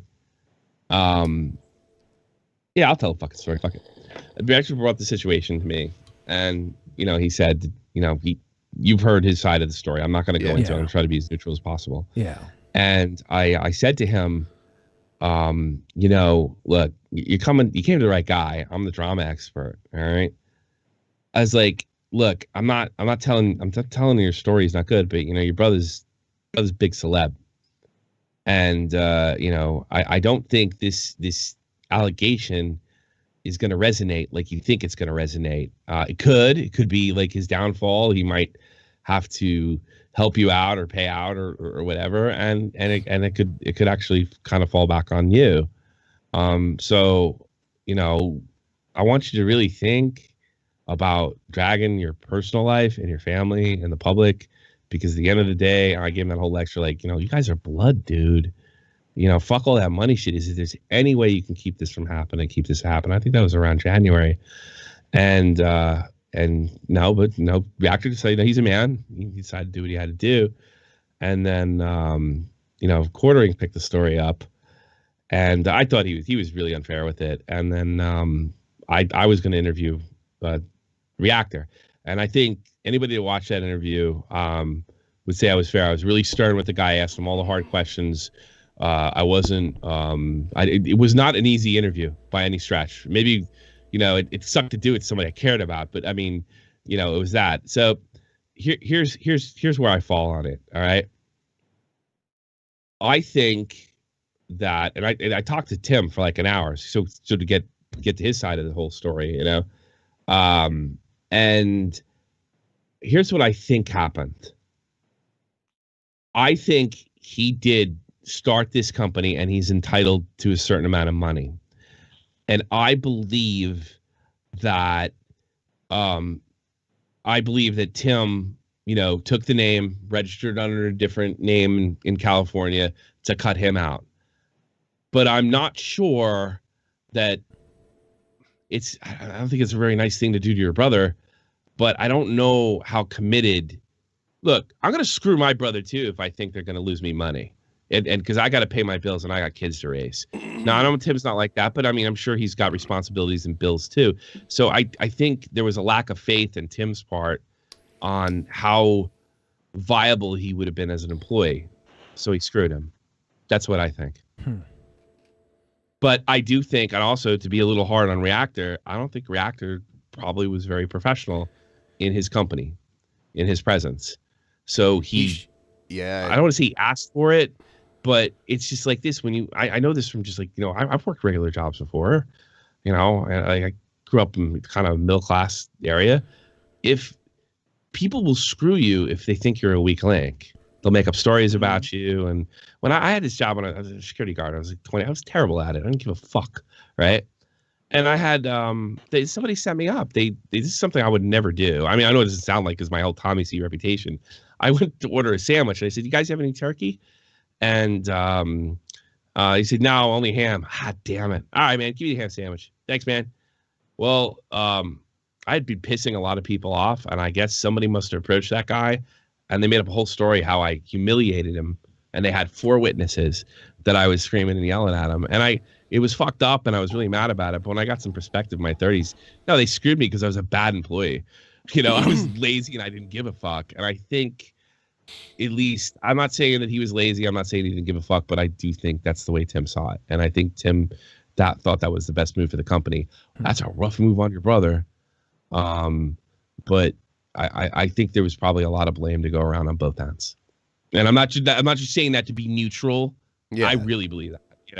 That's the way I say it. His brother or Reactor did start the company, right? Like that was he his. Did name it first, and they just they reincorporated the same name in a different state. Yeah, that's. I mean, he has every right to fight for it, no matter how lazy he was. Unless there was like a contract that outlined that you must do X amount of the work. He didn't have any of that. The only thing he had was in a lawsuit that he couldn't afford. That thing was incorporated illegally, and he simply didn't have the money to fight that battle. And Tim probably knew that. Yeah. Yeah. And Tim's got all kinds of money. Yeah. He's got all kinds of money, but it's like I'm not like I'm probably gonna piss both. Tim will probably unfollow me, and fucking Reactor will be mad at me too. They don't watch this shit. But I don't know Tim that well. I mean, it's cool to talk to him. I'm a fan. But I do like Reactor. I think he's a ridiculous talent that, if he really put his heart and soul into YouTube, you'd see some amazing content. You already seen some stuff. The stuff he did with Monkey Jones is amazing. But I think there's a lot more nuance there. And I remember being really irritated at Quartering because, I mean, he was making these videos, I'm paraphrasing it. It's like, "You're not the one. This isn't it. You're making a big mistake." And, I was like, look, I understand what he's sticking up for a buddy, but there was a lot more to this than Quartering let on. When we had Reactor on our show, the Quartering was in our chat talking to Reactor. Yeah. That was rough because we also had Joe on. Oh, my God. And Joe was trolling the shit out of Reactor. Yeah. And he was like... Joe made Reactor cry, I think, right? A little bit. Yeah. It was fucked. Yeah. It was so fucked. You never tell what you really can't tell what's real and not real. Was it? I might have to catch that. I can't believe. I know I have a lot of fuckheads in the chat here. Nobody told me about that. I can't believe it was like I think it was the night after your interview with him. I don't know. Wasn't it like the same? Oh, was it really? The same day or same week? I was absolutely. I don't know if you saw my. I was absolutely brutal on him. And yeah. Well, they Tim was checking me. Are you going to let him off the hook? And I was like, well, first of all, Tim, I'm a drama YouTuber, but I'm going to go into it as fair as possible. I'm not the fucking New York Times here. But I think I did a pretty fair situation. I think I summed it up pretty fairly too. I think, again, I don't think Reactor's work habits really fit what Tim was looking for. And I think Tim did something kind of shady, possibly, I hate to say for a good reason.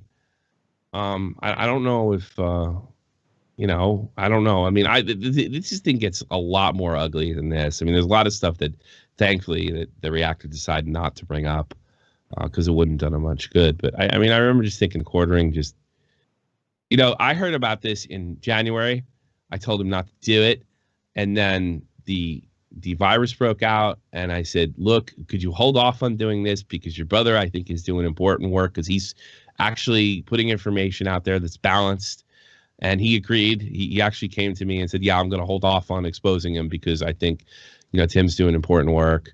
And then a couple weeks after that whole thing started. So it was, to me, it's, it might be funny or drama. And look, I make fun of a lot of people. I am definitely the beneficiary of people fucking up online. But that, to me, was just really difficult to watch. I don't talk about it very much because it was two brothers. Like, yeah, their relationship's destroyed, so it's not funny. And I think there's probably a lot of blame to go around on both sides. That's the way I took it. Yeah, we'll lighten up the mood a little bit. Oh, actually, you don't mind if I need some G Fuel because it's 4 a.m. Yeah. Do your thing. Do your thing. Yeah, guys. Those of you who don't know, G Fuel is a method of adrenochrome. You get that out of Keemstar used to. Yeah, Keemstar just used to mine from all the little 12-year-olds in his 12-year-old army. You know, Police Cop Chokehold. You remember that video? Police Cop Chokehold. Yeah, the Police Cop Chokehold. Yeah. Yeah. Let's. We're gonna check out some of that.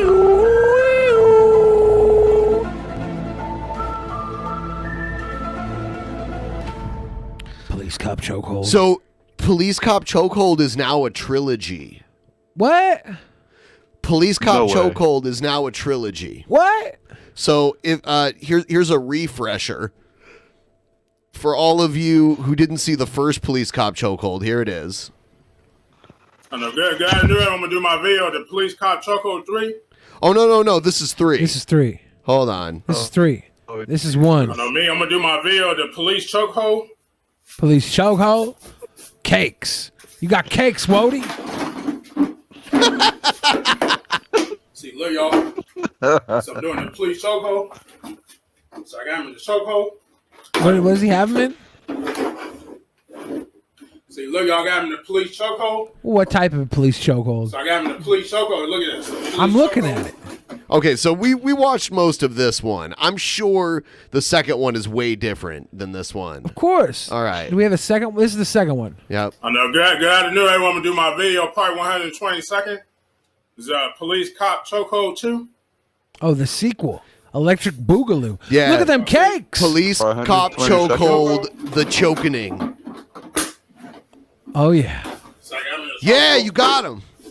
Do you give up? Does he give up? I need to know if he gives up. Do you give up? So I got him in the chokehold, y'all. Y'all see it? What type of chokehold is this? What was he just doing? He had to give a little nibble on his own TT. Yeah, on his own TT. What? Oh My guy's caking. Uh-oh. What? Police Cop Gorilla Press Oh, Slam? he's gonna pile drive him. Oh shit! Oh no, Gorilla or what is it? Aw, come on. Got him. I don't know what kind of slam that was. Police Cop Body Slam. See, look, y'all got him in the chokehold. That's So the I got him body in the cam Police body Cop slam. Chokehold. Y'all see it? Yep. So I got him in the chokehold. I see the chokehold, but what type of chokehold is it? So I got him in the chokehold. Yeah. What kind of chokehold? I don't get what kind of chokehold this is supposed to be. So I'm putting this way. Oh, dude. Is he about to go Cobb County, Georgia? I love his See, smile. y'all look, I got him in the Police Cop Chokehold. Y'all see it? The Police Cop Chokehold. But what is he I got him in the doing? Police Cop Chokehold. Look at this. Okay.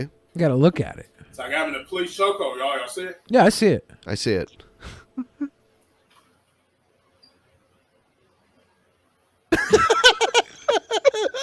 Near, far, wherever you are.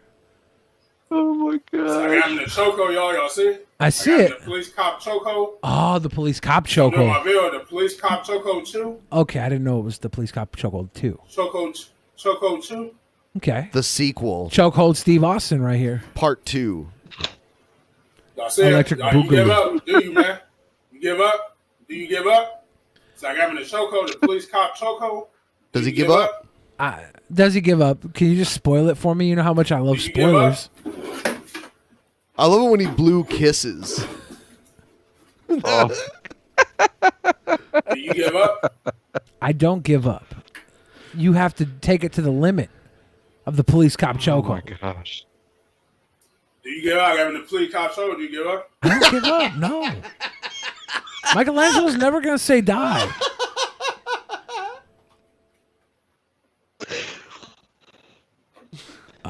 Can we book him against Superhuman? Police Cop Chokehold. So you can't give up. He give it up. He hurt me. He hurt my arm. Y'all he hurt my arm. What? That's what cops will say when they do a little too much force. I'm like, oh, that person ran their head into my fist. Arm. At least that is some dialogue now. I'll go with that.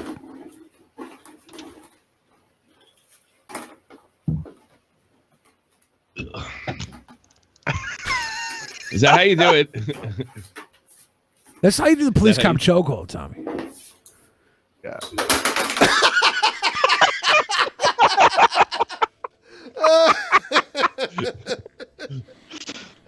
Was that intentional? Did he mean to do that? Everything this man does is intentional.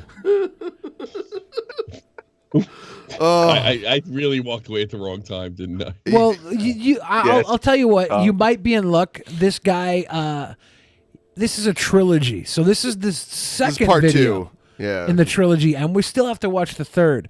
And he might even explain what he's doing right now in this video. I'm not sure. Is he going to explain? I don't think he ever actually explains what he's doing What is or he what doing? it's called. So look, I got him in the police cop chokehold. Oh, See, he does, the Ben. police cop chokehold. It's the police cop chokehold.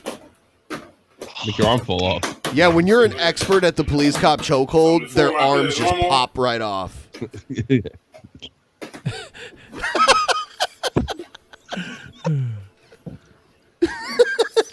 His shirt says See, look at y'all.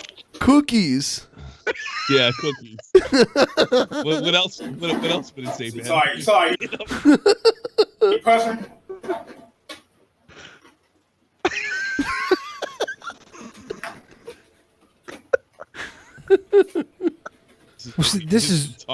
This should be behind a paywall. Put this on OnlyFans.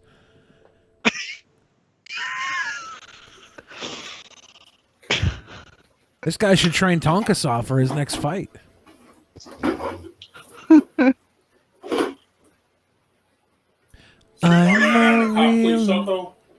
The cop police chokehold. Let's see. That couldn't possibly be the name. That couldn't. Is that the twist? Is that the M. Night Shyamalan level twist in the sequel? It's the cop police chokehold now. I want to see if he blows a kiss at the At Tommy C. The kisses for Tommy C. No. No kisses for Tommy C. All right, here's part 3. Well, this is the. I know, good. I'm gonna do my video. The police cop chokehold 3. Yeah. All right. Cakes. Get to it. Cakes. Wody got cakes. Is he gonna sit on him? Oh shit! I got him in the police cop chokehold. What? So I got him in the police cop chokehold again. Y'all see it? I see it. So I got him in the police cop chokehold. That's the police cop chokehold. Oh no! Oh. Oh no! What? What? Get your hand off his donuts, dude. Oh!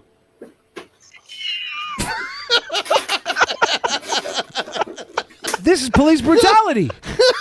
No! No!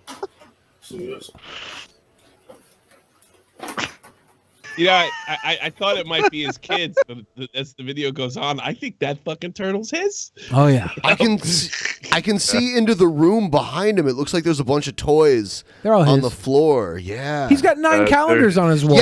Yeah. We've seen a video from a different angle, and the wall that you can kind of see with 3 calendars on it has like 20 calendars. It's like 9. Okay, 9. Yeah. He knows what time it is. Yeah. This guy's super Gregorian. They call him Gregorian Rasputin. So I got him the police cop chokehold. What? The police cop hold chokehold? That's a new one. The police cop hold chokehold. I don't believe that. The 23rd, the police cop hold. The police cop hold. Police cop hold 3. Police cop hold 3. Electric. No, not electric. Police cop hold 3. What would the third one be? Harder. Police cop hold chokehold 3 ninjas strike back. Is that what it would be called? I love his smile. He's a happy man. Look, I got him the cop chokehold. Oh man. So I got him the police cop chokehold. Y'all see it? I do see it. So I got him the police cop chokehold. I got him the Police Cop Chokehold. What is it about this that's so alluring? Well, the thing is, the first one was. I think it's repetition. No, it's not repetition. The first one was like it was art. Okay, it was film noir. The second one was a cash grab, big studio budget. Obviously, the second one, we came out for it because we wanted to support a true piece of cinema magic. Is it like The Godfather 2 or The Empire Strikes Back? Yeah, of course. Cop Chokeholds. Okay. And the third one, it's because we had to know the conclusion of the story. We had to see the third one. So this is just pure marketing. Genius. Do you give up, man? Do you give up? I do. I'm here till the end. I cannot say quit. So I got him the Police Cop Chokehold. Do you give up? Do you give up? Do you give up? I think Tommy C gives up. Turtle power. Turtle power. Heroes in a half shell. Police Cop Chokehold. Michelangelo can't breathe. For the love of God, that's terrible. Yeah, the first one, I thought it ran for 8 minutes and 42 seconds, but not quite. It was just so devastating. I just hear my guitar now. I'm gonna lose my arm. Oh shit! What? Yeah, I was waiting for that. That's brutality. Stop. Did he hit him in the? Stop. Stop.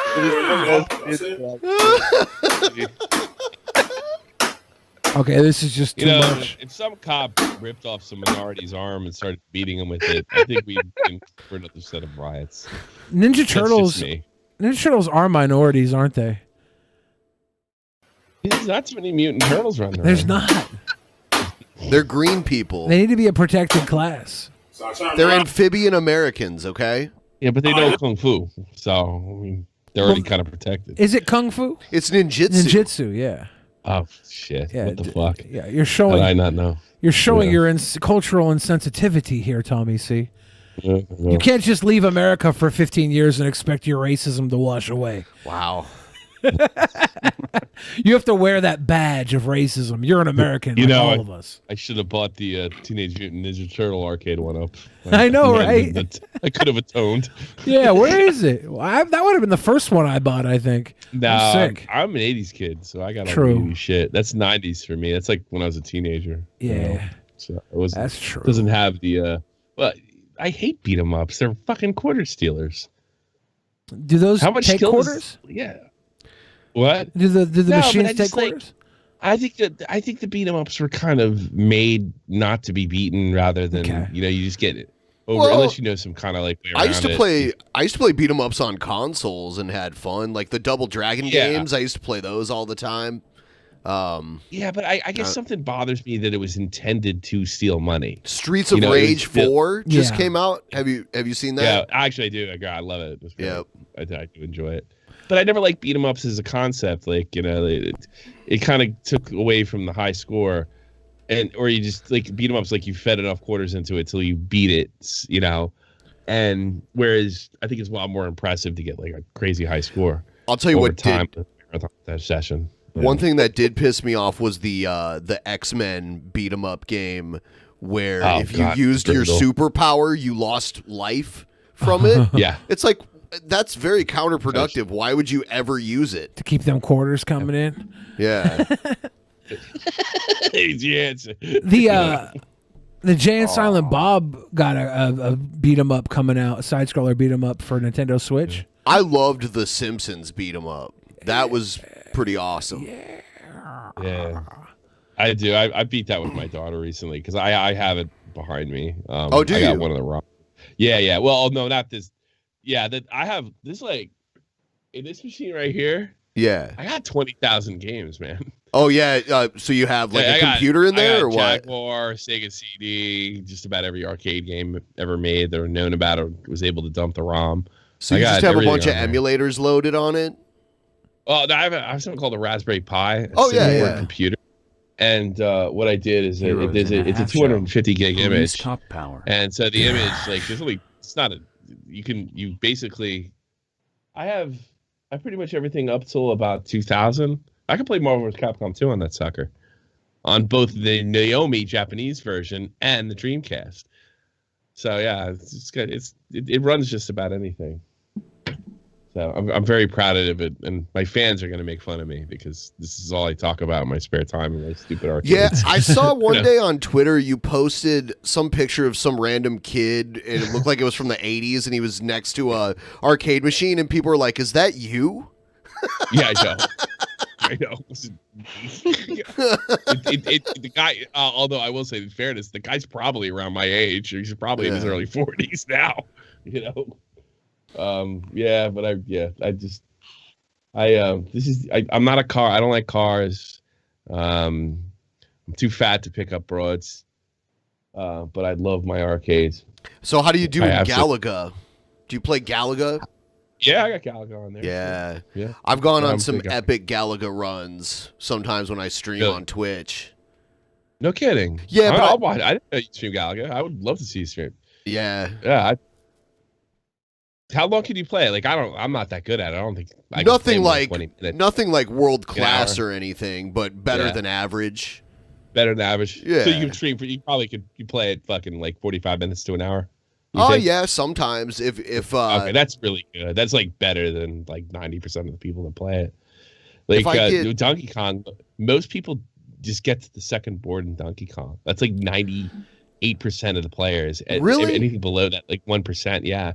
It's ridiculous. These games are made as hard as possible if you pump quarters into them, but you know, smart people and weird gamer types figured out ways around it. Donkey Kong never seemed that hard to me. That last level where you like knock the pins out of the building, that's pretty easy. Donkey Kong. Yeah. Well, like there's the last level. Donkey Kong's like up on top of this building, and you walk over the little things to like make the building fall. Yeah. That level's a little easier than the first one, but most people just get to that, and that's it. That's like that's the average. You might be a little better. Well, you're playing Galaga for 45 minutes, so you're probably better than average anyway. So yeah, but that's that's a good run. Like I'll have some runs where I totally fuck up. Like I'll lose a ship right away. But if I can get the double fighter, I could just you're good. You can just go ape shit and blow everything away as long as you can dodge. You have to stay in the center. If you get cornered, you're gonna lose it. I was really good at the arcade machines. I would go and all my other friends would lose their quarters playing like Nintendo baseball and dumb shit like that. I would take my quarters and I would go to the snack machines and I would find the one snack that was like doubled up and I would put my quarter in. I get 2 for the price of 1. Yeah, fucking shit up. Did you ever go to like Chuck E. Cheese or like one of the pizza arcades where you get like the candy for the tickets? Oh yeah. Yeah. You know what? Me and my friends used to put our hands over the whack-a-mole when no one was looking, and we'd score like the highest score you could possibly score on whack-a-mole. Because if your hand is just over the hole, it'll register as a hit. Yeah. And we get like these huge things of tickets that were like taller than us, and go get those giant pixie sticks. Yeah. Yeah. Some giant pixie sticks. I want a spider ring. Yeah. Yep. You spent $7 to get $2 worth of stuff instead of $70 to get $2 worth of stuff. Right. Got him. We had a Jersey Shore when I was a kid. It was you got the tickets to get like, the tickets are coming out. It seems like you have a mile of them, and it's like, how would you like a mini Rubik's Cube keychain? What the fuck is this? I have 10,000 tickets. Yeah, that's about what buys this shit. Yeah, it's like what a scam. But I didn't care. I knew I was being scammed, but I'd keep going to the arcade. Yeah. But good old days. The good old days. Yeah, I like arcades a lot. Now they're kind of a novelty, Yeah. Well, I never could afford a real one. Like buying a real one now is just like it's like buying a classic car. It's like constant upkeep. And like getting the old CRT screens, making sure the tubes are. I mean, assuming the wood's not rotting away. It's a lot of upkeep to keep a real arcade. I always said I was going to get one Paperboy arcade because that was my favorite game of all time. Are you into pinball at all too? Yeah, but only one particular machine. I was a huge fan of the Cyclone, which is Williams, and I actually have it emulated on Steam. That was like the Coney Island roller coaster Cyclone. Yes, yes, I played that. Because if you walked by it, had a sensor because it would say, "Hey, you with the face, yeah, step right up." I always like that, but I have that emulated. I've actually streamed it a few times, but that's that was a good day. That was the only pinball machine I like. Because video games are so big in the '80s, like pinball really took a back seat. There was Pinbot, Cyclone, Earthshaker. Yeah, pinball was a damn good game. There's this huge arcade in Portland, Oregon. It's called Ground Control, and they have like 2 floors of pinball machines there. It's crazy. And they have all of those classic ones. Like there's 3 Pinbots, and they have all 3 of them right next to each other. Well, the funny thing is, I was in Dublin with we went. I think it was like the fall of 2018, and my wife says, "I got a week off of work. Let's just fly to Dublin." But little C was only 2 years old, and I was like, I don't know how that's gonna work. So we fly to. It's only an hour flight, so we fly to Dublin, and they're going to bed at like 8 o'clock, and we're in Dublin, and people are I can hear people partying down the street, and I was like, I got to do something on my own. I was like, well, I'm tired. Like I got to do something. So I found this. It was like a classic arcade place, and it was kind of walkable, and it was bizarre. There was mostly adults. You could drink there, and they had all these old arcades like in perfect condition from the way I remember them when I was a kid. I mean, I'm talking like the Windex on the screens, everything. These people took it, and the place was fucking packed full of young people, mostly like dating. And it was like I think the arcades were more of a part of the scenery. I don't think there was like it didn't feel like an 80s arcade, but downstairs they had 10 beautiful pinball machines, all in like perfect working condition, almost like they were brand new. I forget the name of the place, but it was really awesome. It's become kind of like a hipster thing to have arcade bars now. Is it? Yeah. I've noticed the ones out here on the West Coast, you've got to pump quarters into it like a normal arcade. But when I lived in Ohio, an arcade bar, if you were buying drinks, it was just like unlimited play on everything. So yeah. When I went back to the States, there's a cover fee you pay now, and they call them like retro zones or something, and they'll have consoles in the back, but mostly old arcade games, anything they recover, and you pay a fat fee, and then you just go up and hit player 1, you're good. That's what I thought arcading in the States was now. It's illegal in Germany, by the way. It's no arcades in Germany, really. Really interesting. Yeah. Well, it's not as much illegal as it is like taxed by 200%. So it's like. It's essentially illegal. Are you running a speakeasy behind you? No. Well, these are arcade 1-ups. They're a little different. Okay, they're perfectly legal. Yeah, but if I was taking coins, I would have a problem. If I was actually charging people, I would have a problem. Yeah, they had I get a kind of moral panic here in the late 80s.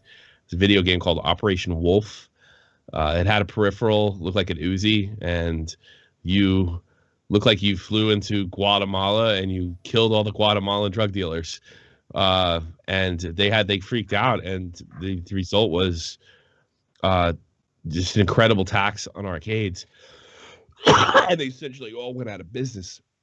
So people my age and a little younger, I had a guy who's around my age, like he came upstairs and looked at it and he was like, "What is that?" And he's around 40 years old. I was like, "That's an arcade." He's like, "Yeah, but I've never actually seen one." Because he didn't grow up on it. By the time he was old enough to go to an arcade, there was no arcade. By 1988, they were pretty much fucking done over here. It's really, they screwed up the whole culture. Yeah, Operation Thunderbolt was a sequel, correct? Oath 006. Everybody's a freaking historian now. Yes. Well, this is the only hobby I have. Yeah. It's a dumb hobby. It's a good 30 hobby. years old. I think a lot of people have that love for arcades, I wouldn't mind having an arcade in my house. I like all the arcade shit, like the skee ball and all that stuff. I enjoy it all. Man. I like the smell of the place, like the stale popcorn. Somebody's eating like burritos, and Like I made my daughter go to the one of those places where you have to pay a cover charge. It was a restaurant. It was based in Bridgewater, New Jersey. And she was like, it's daddy's lame hobby. But she came out saying, that's badass. Let's stand, yeah. Let's stay another hour. It was like, it's because back then, there's no internet back then. And the only way you got better, like here, you can go look something up or, meet a group at Discord, to go play. Back then, it was like who you knew in the arcade that was good. And some guys were so good. It was electric when you did this too. I mean, I don't know if you guys you're old enough to remember, but if you got hot, you would draw a crowd behind you, and people were like checking out the gameplay. Well, this guy's on fucking fire. Let's check this out. And like, I don't know, you can't get that from home gaming. You don't get that feeling that people, I think the closest thing we have to that now is Twitch. Like all the best gamers have the most people behind their arcade machine. I think that's probably the best modern representation of it.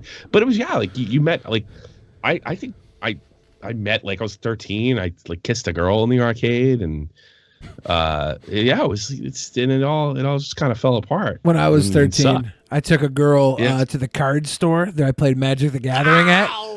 And she was like, what are you doing tonight? I was like, I'm going to play Magic the Gathering cards. And she's like, can I come? I was like, yeah. And it wasn't until I got her there and I looked at her looking at me that I realized I was a total fucking dork. Yeah. I was like, oh my God. I was like, how did I not see that? How did I not know? Yeah, I guess. I always... I played Dungeons and Dragons until I figured out how to get laid, and I gave it up. You know what I mean? Like immediately. Like some girl finally laid me. I was like, oh, that's the end of Dungeons and Dragons. Oh, I knew that was probably, yeah. I think I was. No one's gonna sleep with me, so fuck. I'll just play Dungeons so bad. I was getting myself unlaid all the time. It was so embarrassing because I was like 6 foot something tall, like 13, 14-year-old kid. I was fat, chubby, but like most of these girls had fat dads, so I didn't realize all the daddy issues they had. And I was like stumbling away from the JJ all the time. It was so embarrassing. I was such a bumble idiot. I was like Mr. Bean of not getting laid. So bad. Could have had it like 1,000 times. I was like, what? I was like 12 years old. I was 12 years old and I was in Acapulco. No, not where the fuck was I? In Mexico. I stayed at the Acapulco Princess, right? And there was, a bunch of kids. I spent most of my time in the pool. And, my mother was on some kind of business thing where they all got together, but the kids stayed in the pool all the day. And there was this Mexican girl. Now, keep in mind, I'm 12. This is not too long after the priest thing. And I had this, like, Mexican girl. I didn't know it. She was coming on to me, and she was, like, 14. And I was just like, why is she touching me? Why is she always hugging me? Why is she, like why don't we just go swim? And then I think a year later, I was like, Jesus Christ, man, you couldn't close a deal. What are you gay? Like, looking back, like, she's fucking beautiful, And then I remember my mother. I got out of the tub, like, you ought to be nice to that girl. And I'm like, why? She's kind of a pain in the ass. Her father's in the oil business, like, so she was like rich to boot. Wow. Yeah. Yeah. Yeah, but I know what you're talking about, Billy. Like, I feel like I blew it when I was 12. Yeah, if I could go back in time and know what I know now, I'd be the worst little kid ever. It'd be Weren't you already, though? Yeah, for other reasons. For other reasons. I'd be a bad little piece of shit. Nobody would like me. They'd all love me. When'd you lose your virginity? How old were you? I tell people it's pretty shocking. For me. I mean, officially, I was 17. Officially, yeah. Yeah, like full on, bang, bang, bang, 17. Fooling around when I was like 12 to whatever. I kissed and I didn't do anything when I was 12. I kissed a girl, like, but no, I actually bang at 14. Yeah, 14. We were both 14, by the way. Both 14. Yeah. Freshman high school, yeah. Yeah. Freshman high school. I remember when I was like 14, this girl would like stay there at my house and just like dry hump me. And I'd be like, oh, that's pretty good, but I was dumb. She was just like, I was like, oh, well, that's pretty weird, but my friends like you, so maybe I shouldn't be messing around with you. My friends got a crush on you. Dumb shit, dude. Dumb shit. Dumb shit. What would I have done had I done anything, though? I would have just disappointed her and then started my career of disappointing women 3 years earlier. What's the point? Get married. You can disappoint them every night. I do. Yeah. But there's no work. You don't have to take them out. You don't have to buy them anything. You just disappoint them immediately. Being single getting laid is like, oh God, I almost don't want to do it. It's like too much work. It's not that hard. Just be a really fat, obnoxious YouTube celebrity. It costs money. It costs fucking money. You still got to take her. You got to buy her something. Yeah, you got to be a sweet boy. That's all you got to do. You got to be a sweet boy. You got to buy her caramels. You got to buy her a parasail. Like my wife can't. My wife can't just wake up and look. I'm not that type of girl. Yeah, you fucking are. You've been with me 8 years. You're definitely that type of girl. You know. So they can always pull that. That was the one I was. I'm not that type of girl. First night. Everybody in chat that's saying bro code, Billy, you were doing the bro code. That's the problem, though. None of those dudes were doing the bro code back. The bro code is a fucking sucker's errand, dude. It's a sucker's. So? Yeah. Dude, here's the thing about bro code. If the girl ain't into them, you're playing yourself. If she's into you, fuck the bro code. If you broke up with a girl, the rule was, the unofficial rule was this. Okay. Let's say you broke up with a girl, right? Yeah. She's untouchable for a year. And then after that year, I still got to ask you if you're cool with it, if we're bros. Well, yeah. Like, look, me and so-and-so, we're seeing each other now. I just want to run that by you. I know you guys broke up a year from now. Yeah. I've honored that code. Yeah, that's different. I'm talking about because my friend had a crush on a girl. I had multiple times. My friends had crushes on girls. I was like, oh, I'm not gonna. And these girls were all over me. And then fucking, it turns out my friends never had a chance anyways. You're playing yourself when you play to the fucking bro code. Or my one friend had a fucking crush on this girl, and it turns out he was gay, and I'm pretty sure he only had a crush to keep her away from me. I'm like, I got double played. Yeah. He used the bro code to keep me single so he could try and kiss my butt. I broke the bro code in high school. I got my ass whipped. You got your ass whipped? In gym. Yeah. I don't know. For some reason, I didn't think my friend was going to give me a right cross over this shit, but he did. Damn. He was kind of surprised. Yeah. Oh, we got over it. I got played. I was about 15, and he started dating this. He was a junior. I was a sophomore. She's a freshman. So he's like 16. She's 14. And he started dating her, and they started having all sorts of problems and shit. So right now, I didn't get involved. So she started calling me, telling me what a bastard he was, right? And it was I was this girl, she would, to me, she would have been like a perfect girlfriend. So she starts giving me the rundown on every horrible thing he's doing, and I'm falling for it. I didn't fall for this in my 20s. I know what's coming. I'm being used to piss him off eventually, and I didn't bite. It took her a long time for me to bite. So she called me up, and she's, I'm free now. I want you to come over. I broke up with Tony finally, and I want to get to know you better, right? So I go over there, and then within a fucking hour or two, we're making out. Which is kind of breaking the bro code. You know what I mean? Yeah. That's the way out of line. But I do feel like I kind of got suckered into it. And you got groomed. Yeah. I straight up got groomed because I did it. I went home that night. I was like, well, I guess I got a new girlfriend. I got to keep on the down low for a while. She calls me that night. That same night, me and Tony are back together. That was Sunday. Oh my God. I went to school. Fucking was it 6th period? I think the words out of my mouth were, Tony, listen first. And he gave me a right fucking cross. And do you remember those things that held the posters up in high school? They were like little metal bars that held welcome to Woodbridge High School. You know? Well, one of them was sticking out. It was bent out. And then when he hit me, I fell back into the wall. And I still have the scar on my left side. I've used the fucking thing went in and stabbed me, impaled He got you on some pinball shit. Oh, it was like boom, boom, boom. Yeah, there was no. I don't think I even threw a punch. I hit so hard so quick. If you'd have known you were gonna get socked like that, would you 100% have turned her down? I think I would have lost. Yeah. I was embarrassing because I think a lot of people lost trust, like nobody trusts their girlfriend again.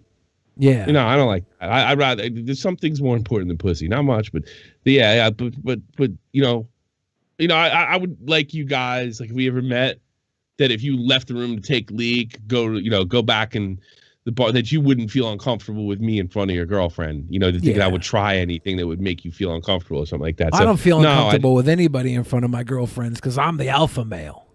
Yeah, I'm the apex predator. Yeah, but you don't want to be. You don't want to be hanging around people that put you in a position where you might have to fucking check somebody. I don't want to be around guys that would say something. If I think you would say something inappropriate to my wife, I would keep her or my girlfriend, whatever.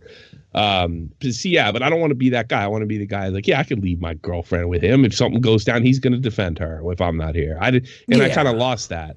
And so no, it wasn't worth it. Yeah. But it was a good makeout section though. It was a very good makeout section. I don't know if it was worth the beating or the reputation loss, but it was a good makeout session. Funny thing is I still talk to her. Oh shit. Is that against the bro code? I think it's against the marriage code, to be honest. It's against but she hits me up once in a while, lets me know what she's doing, her kid. That guy ended up knocking her up and in high school. And he just the kid became a doctor. He just got his doctorate. Damn. He's born in 95. He's just he's kind of got his doctorate. So it's like and he took off, of course. The guy that whipped my ass. But his son went on to he's doing great things. He knocks him out, knocks him up, and then knocks it off. Yeah, he took off. He bounced. He bounced. He never came back. I don't think he ever met his son. And it's bizarre looking at him. It's bizarre looking at him because he looks just like the kid I used to know. Like I'm spitting image of the kid I used to know back in high school. It's like all he had to, because we were all metalheads back then.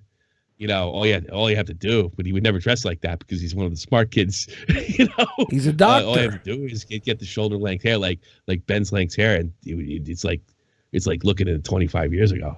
It's crazy. Yeah. It's really nuts. Yeah, he's afraid. I wonder if I have any doctors running around. Little doctor babies that I didn't take care of. Now they're out saving lives and stuff. That'd be pretty cool. It'd be pretty cool to know that my piece of shit deadbeat fathering raised a kid that was out there saving lives. I hope that a father that abandons his kid never gets to know the joy that his kid grew up better without him. Now is the time where we must open up Bong Hit 9/11 mode. Oh no! Bong Hit 9/11 mode. We're getting to that point where we're against the ropes. Yeah, we're not going to hit this goal. Tommy, usually on these Saturday shows, if we don't meet the goal, we sometimes go a little longer. So, and we realize it's like really early. You're welcome to leave. If you need to. Whenever you want. I've gotten past my. Eduardo Garcia, though, you're stuck here. Cool. Well, we're the same time zone. So you're property of DP. We bought that Eduardo cabinet off Wayfair. God damn it! Fuck. Were you missing? not until now. He's like, he told all his friends he was going to be on an episode of DP. No, you're going to be on DP's wall, my dude. Yeah, there you go. Time to get fucked up. Here we go. 9/11 mode engaged. Benjamin, 3, 2, 1, engaged.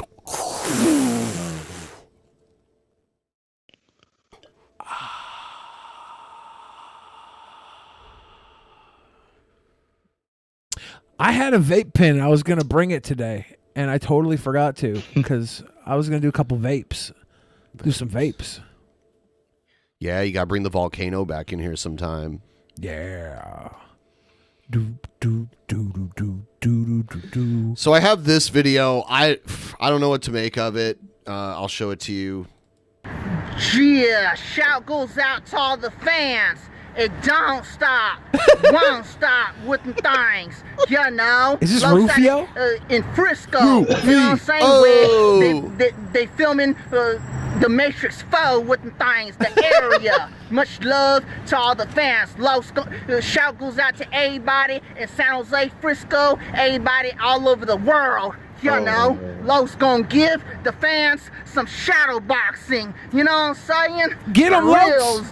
Get them. Yeah, know. Straight up, though.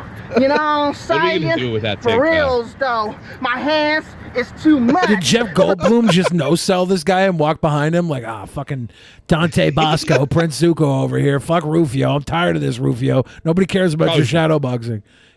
You're probably from New York. You got people doing this shit all the time. You can't pay attention to all of them. Yeah. With some things. They don't want none. With some things. And how he almost ran over Aubrey Plaza. Yeah. This guy's nuts.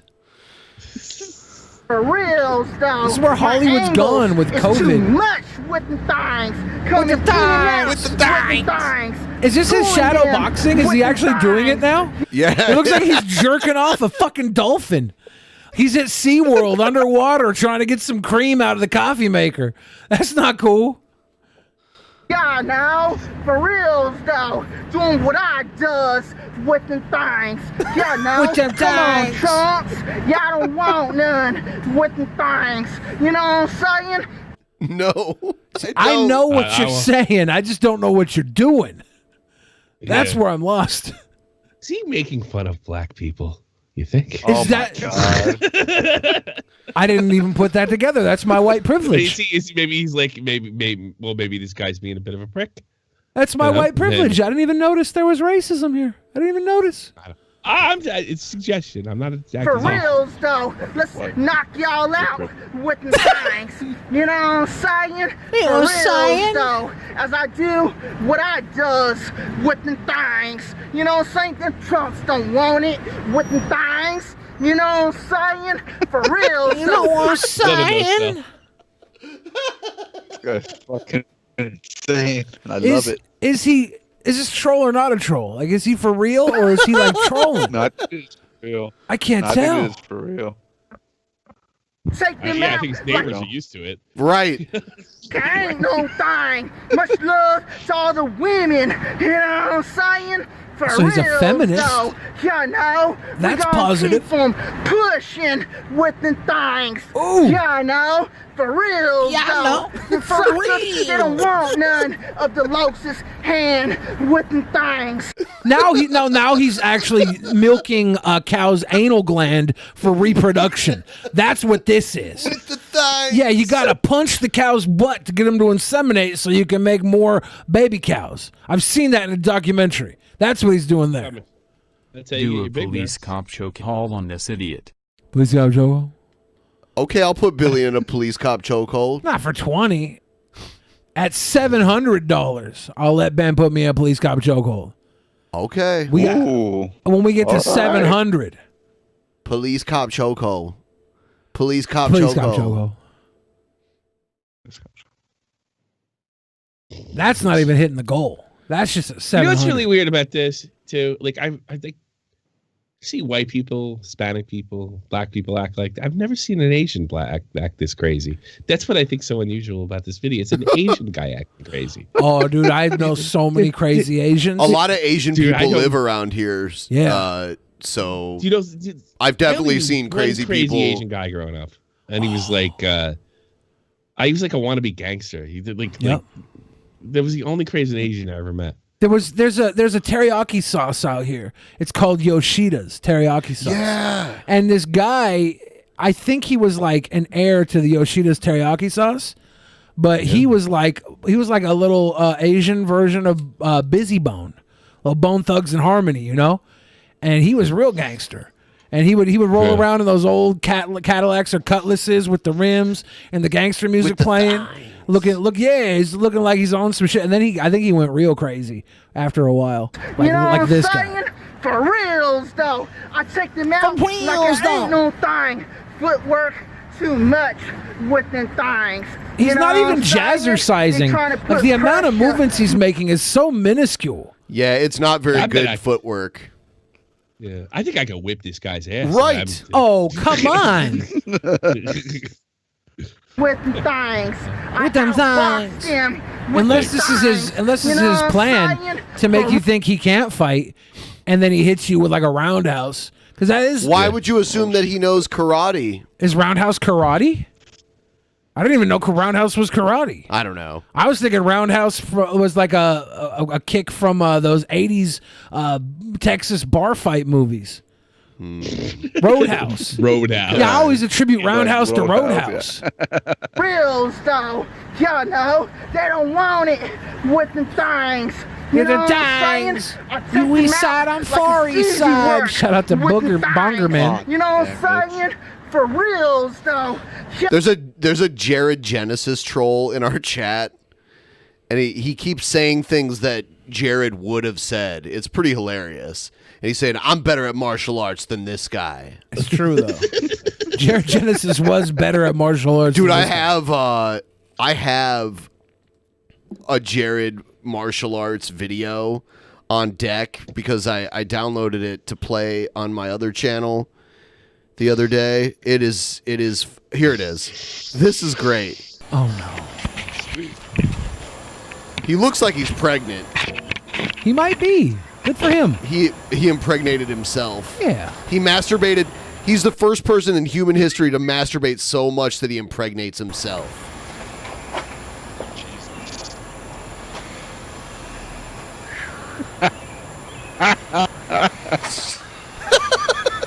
The fuck?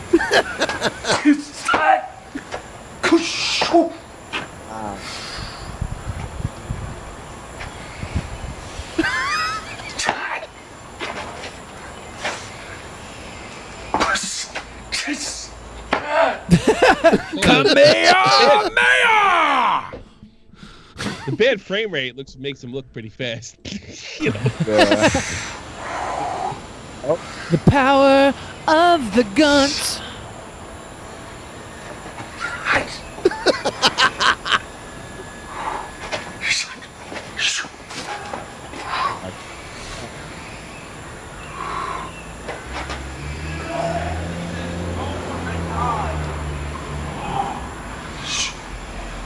What the fuck was that? Star Wars kid. It's still better than the other dude. I don't want to Lokes. Yeah, I think this guy can kick the Asian guy's ass. God damn it, you're right, and that's sick. Yeah. That's sick to me. That's that makes cultural me appropriation is what it is. I never thought of jarred genitals as a threat, but I mean, he was a threat in other ways, right? well, yeah, to underage kids. Yeah. Sick. I don't like it. Every time I think of this guy, I get sick stomach feelings. I've had people tell me that they miss him. No, you guys, you need to keep missing him. Really? Jared Genesis? Yes, Jared Genesis. Yeah. This guy needs to stay off the internet. He's a predator. Absolutely. He's a danger to society and a filth to himself. And a total idiot. Yep. Yeah. Oh, see, he just says he keep kicked Billy's ass. Yeah. I don't think he kicked Billy's ass. Jared says, I don't believe in underage. I'll date anyone. Jared, someone's gonna. I'm clip not a that, simp. Billy. Jared's saying I'm a simp. Yeah, I'm you're not a simp. You're a simp, bro. No, bullshit. Bullshit. I'm not a simp. Spec is about to clip what you just said. Spec would. I know. Spec's an ableist. Spec disgusts me with his ableist talk. It's really gross.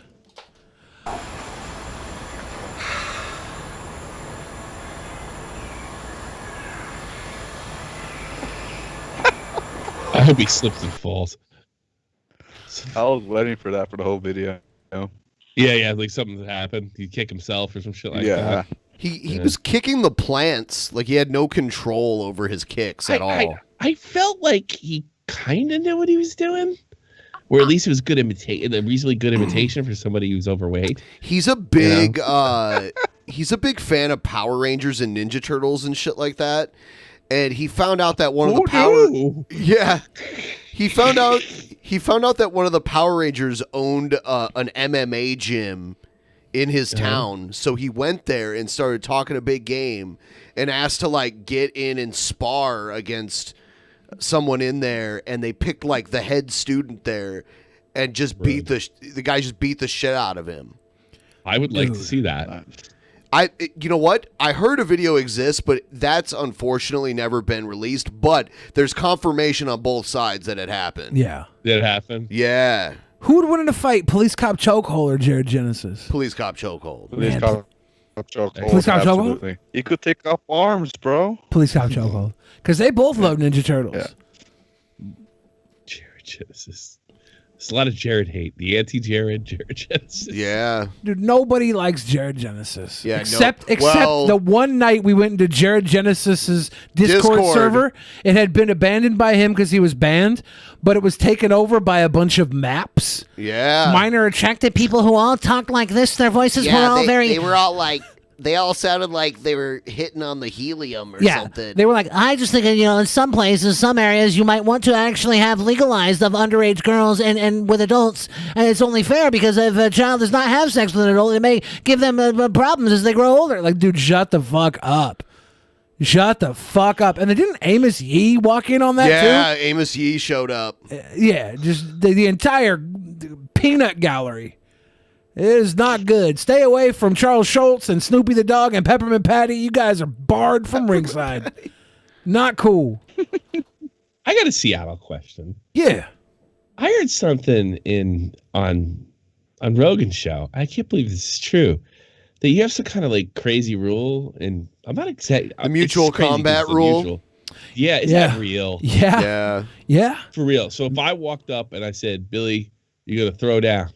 Right? Yeah, and if I agreed to it, and you probably would love to have an officer around while you do it as like an official, but because if you break someone's public property while you're doing this, if you go above and beyond the needed use of force, like kicking him down or something. Yeah, if you do that type of stuff, then it's out the window. But if you just have mutual combat and the other guy gets beat, the other guy quits, it's all good. I've seen it happen in the street. Once a guy quits, once a guy says, I'm done, I tapped out. You can't keep kicking his ass. It's crazy, man. I mean, does it work? Does it like stem violence? I've only seen Phoenix Jones do it the one time. Yeah. What would be nuts is if somebody started like a flash mob UFC like matches here in Seattle. Like if Chop turned into a fucking pit full of Chop wouldn't work because there was no cops anyways. That'd not be good. But you could. What if me and you do mutual combat? Like I beat your ass, you'd be biased, and then I slap my head in the concrete, you kill me. You. I might be held liable. I might be held liable if there's a criminally. I might be. It would probably be at least manslaughter. What if it's just we're duking it out, and you hit me in the chin, and I think it would go to court, right? It'd probably be involuntary manslaughter. It might be, or you know, it might be like, well, look, if you had witnesses on both sides that said they entered in, like if you had a cop there that said they entered in, I don't think that's waives liability though. Yeah, well, but in court, it all comes down to court. Criminal liability, and there's nobody had. You can't waive. I mean, you can sue somebody for anything. I could sue you. I know I could sue Billy after I fucking got my ass beat, whether I entered into it or not. But I mean, am I criminally liable if the law says guys can go in and do this, then aren't they protected from the criminal liability if somebody gets hurt? I wonder about that. I mean, what's the point of having it then? It just means the cops don't break it up. That's all it does. How does that work? Is it just like, does somebody have to see this? Like, does there have to be a public official that sees it, or just? Well, I think a lot of the times they want a cop around. Like if a cop's trying to like break up a drunk fight, if they say that, then the cop can be like, okay, go at it. And if you get in someone else's way, like if you interrupt somebody else's like walking path or whatever, if you break public property, private property type shit, like then it becomes a problem. But if you just get in a fight in the street and stomp somebody out, and then it's like, okay, move on, then it's legal, and that's not legal in a lot of places. Could we walk up to a cop together and just say, hey, Officer O'Malley, we're about to beat each other's ass. We thought we'd tip you off. Yeah, I think so. That's what Phoenix. Just go, you get in the middle. That's what Phoenix Jones did. He had a cop around, and these guys were trying to fight him. Phoenix Jones is the Seattle superhero, and these guys were trying to fight with him. And the cops like, yeah, mutual combat. If you guys want to go. And they're like, yeah, we'll beat your fucking ass. And the guy got handled pretty quick. they're like, well, that's how it goes. That was caught on video, so that's what a lot of people refer to when they talk to that. You think it's just something that's left over from like the old mining days or something? Probably, shit like that? like how Mississippi only recently ended slavery, they said, or whatever. I don't know. There's always those things like, well, technically slavery never ended here. And like, well. Yeah, but you could technically whip somebody's ass legally over there. I mean, it's like, nobody had a slave in Mississippi, that I know of. But I don't know if that's awesome or it's like, because Rogan says like, two guys that really aren't trained up shouldn't be doing something like that. You slap your head in concrete, it's stupid. But at the same time, I come from a place where, if you piss somebody off, they'll go to the trunk of their car. So does that stop that from happening? That's what I wonder. And if that's the case, fucking throw down. I just wonder if it works. So this is where Phoenix Jones, the resolution on this is awful. Yeah. No, I don't care. I get the vibe. I really want to see this, dude. I'm dying. Did you mute the audio or do you? We got a whole squad. I brought 6 dudes down here, dog. We smashed on you. So it's the guy in the orange shirt. The guy. We smashed him, dog. Who's Phoenix Jones? Phoenix Jones, he's like a vigilante superhero. Yeah, he's a real-life superhero here in Seattle, Washington. I've known him since he was 12 years old. He's an MMA fighter. And he's an MMA fighter. Where was he his during the brother's riots? Where was he during the riots? You mean Chop? He was down in Chop. He was patrolling. Really? Yeah. He lives down there. So that was his neighborhood. No shit. Yeah. Fuck that, bro. I agree. You agree? I agree. It's ridiculous. Hey, if you want to and he wants to, why not? You act like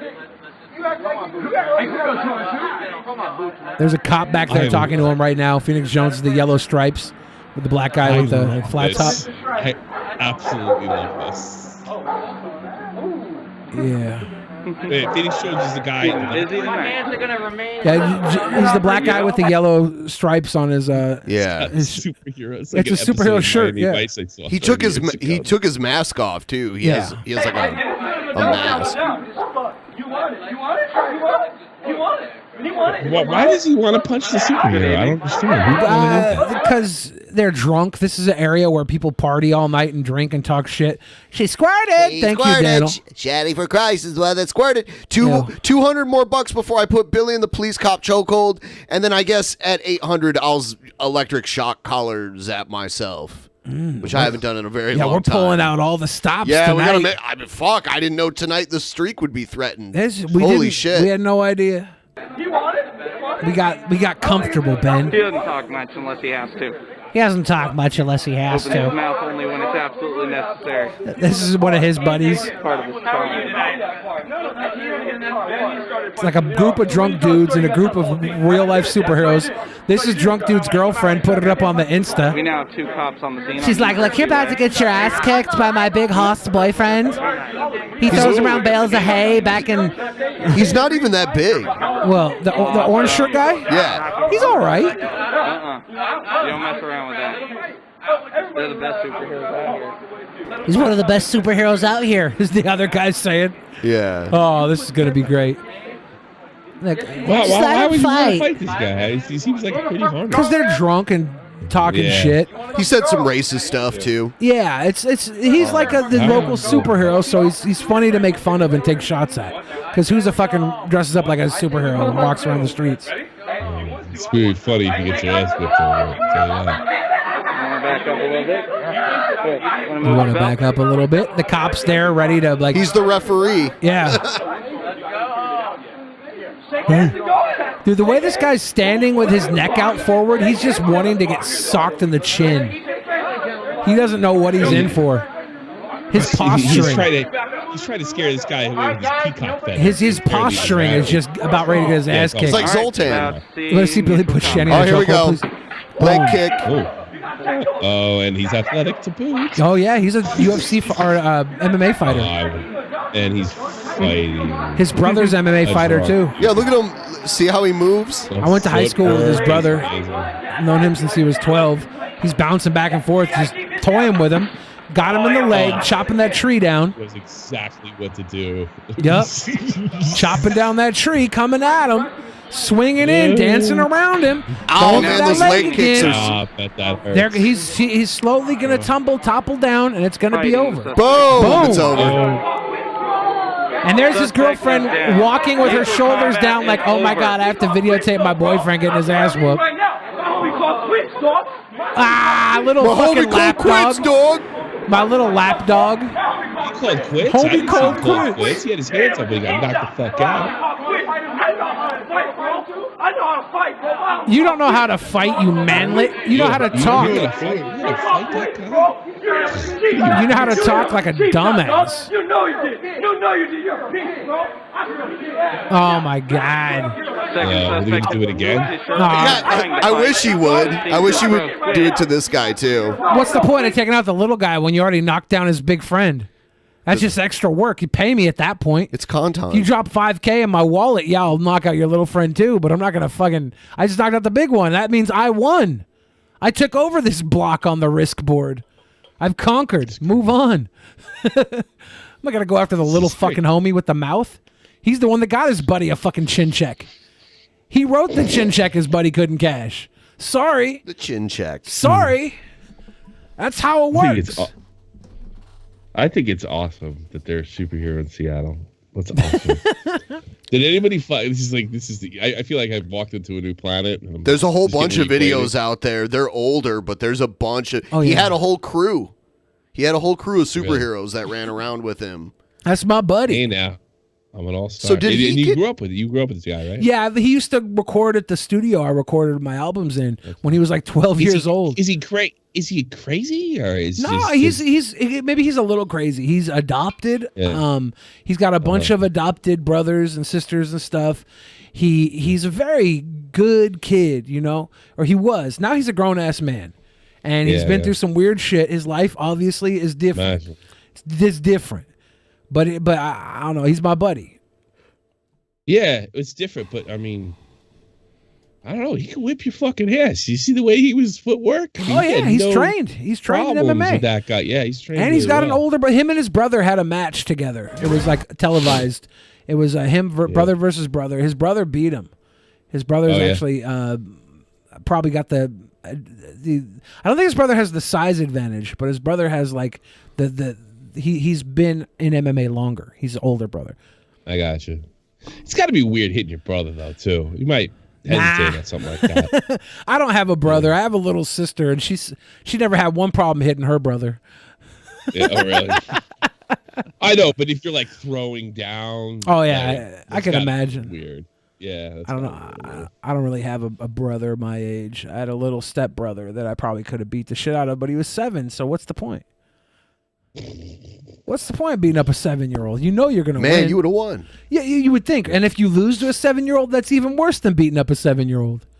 Beating up a 7-year-old is pretty bad, but losing to a 7-year-old, that's off the table. Might as well lock me up with Jared from Subway if I get beat up by a 7-year-old. I don't care. That's bad.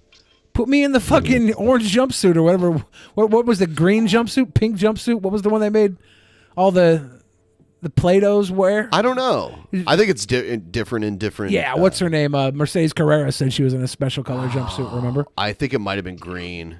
Yeah. If I lose a fight to a little kid, put me in the green jumpsuit and let me have it. I don't deserve an easy chance in this world if a little kid could beat me up. That being said, if I beat up a little kid, go light on me. The kid probably deserved it. I'd say I haven't been in a fist fight in 13 years. This was the last time I was in a fist fight. I almost got in a fight last night. Oh, I'm not. With you? Yeah. You're the way you roll. I was driving home. And I'm going up this intersection, and this car whips in front of me, and like it was like dangerous. So I lay on my horn, and they start swerving in and out of the lane to like fuck you for laying on the horn. And I'm like, these guys want some shit. I'm thinking COVID. I don't want to touch anybody. I don't want to get 6 feet in front of someone. Their car was old and dirty. I pull up the window. They're like, you gonna honk? You gonna honk? You better back it up, motherfucker. I was like, be more careful. Be more careful. They're like, fuck you. You will fight. Like, be more careful. And it just de-escalated. I wasn't going to like try and fight two guys in the midst of COVID. And I never forget you.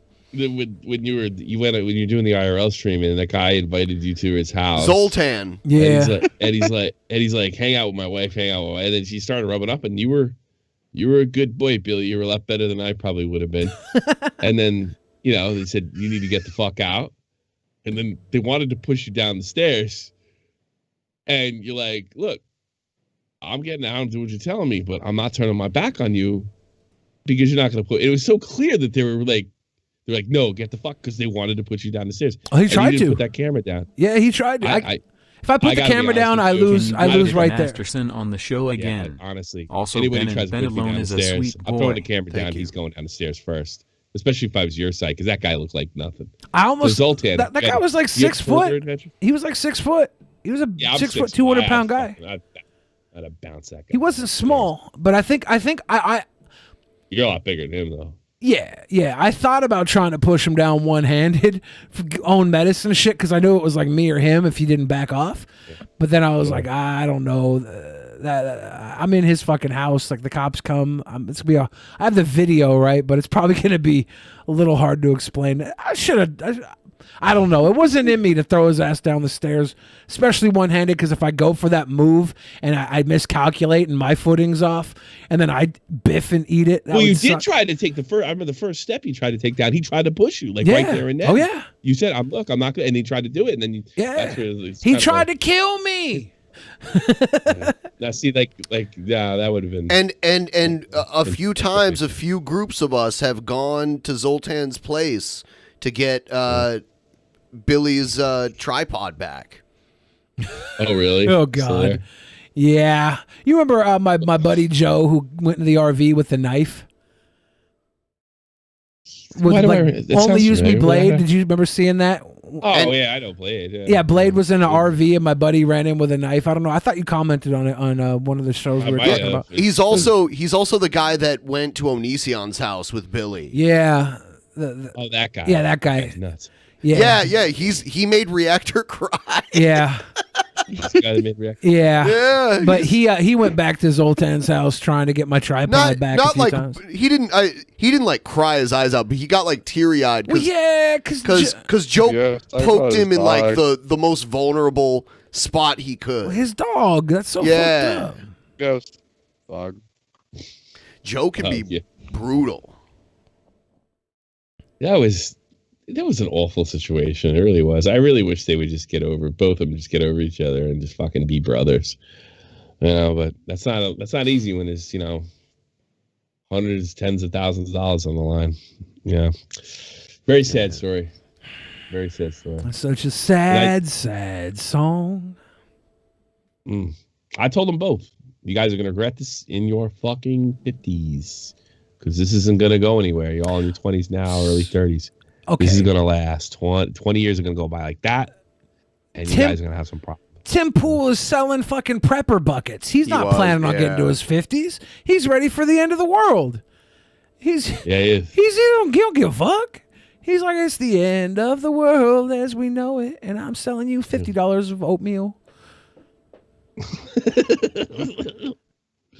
You need oatmeals in time of crisis, Billy. Don't the shit sits. It sits long enough. You pour a little piss water in there, filter your piss, boil it in a bowl. You got yourself some nice breakfast, nice warm meal.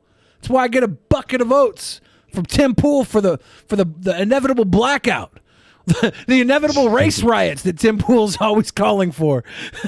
God, he's not calling for. I don't know. He makes mention.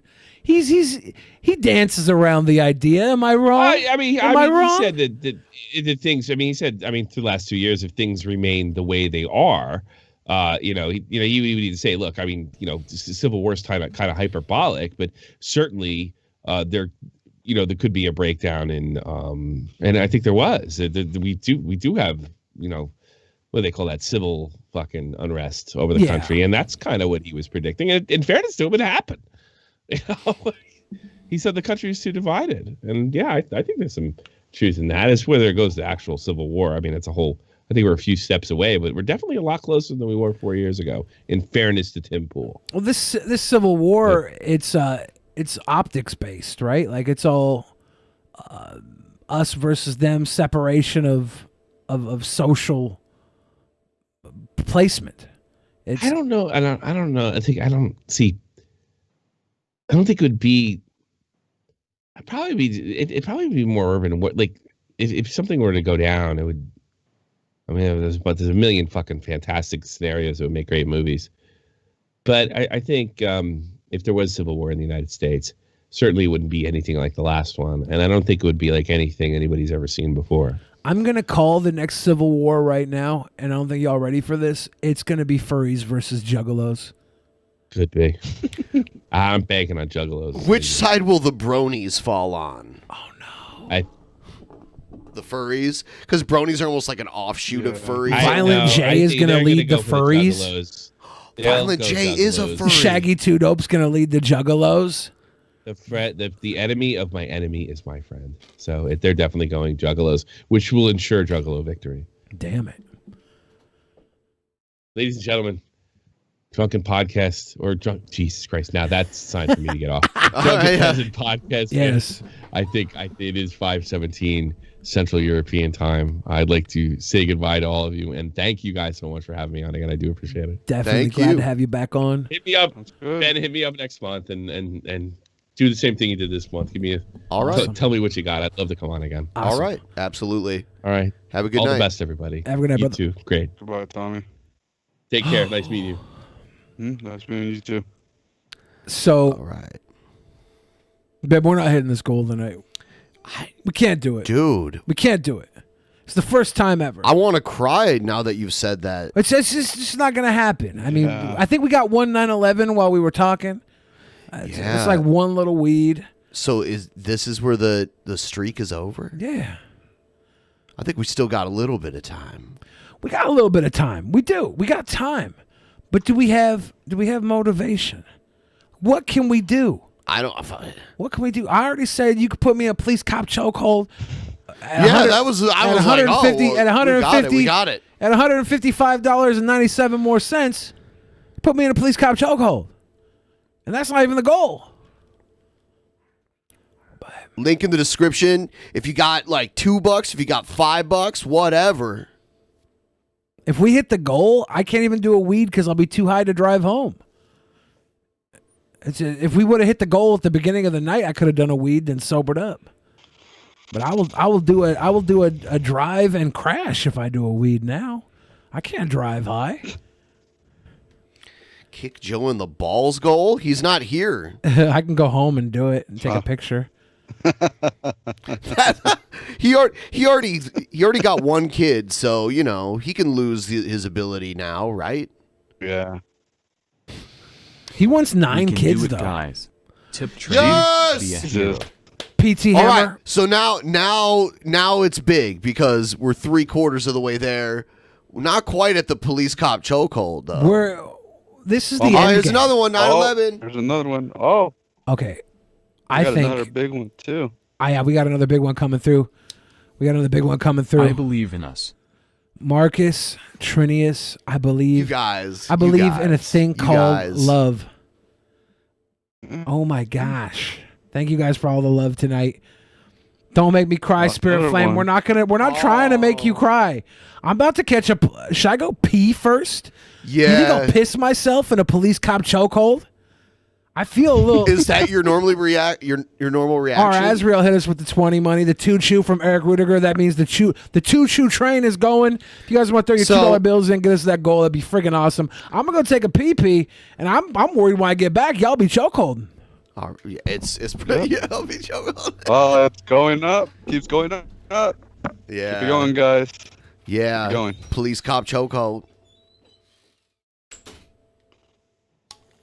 Will this one be canon, Ben? Yes. Be part 4. Oh, you know what? Mickey Richards' heart's in it because he gave up his beer money. Praise Tales.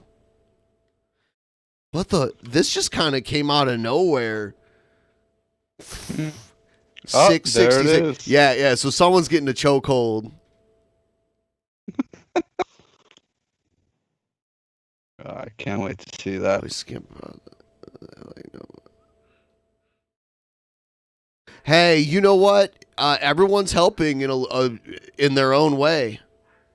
All of it. Yeah. And we'll read all the everything when we thank you, guys.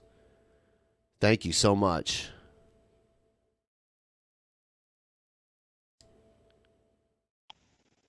Wow. It just keeps going. For the police, yeah, the police cop chokehold's happening.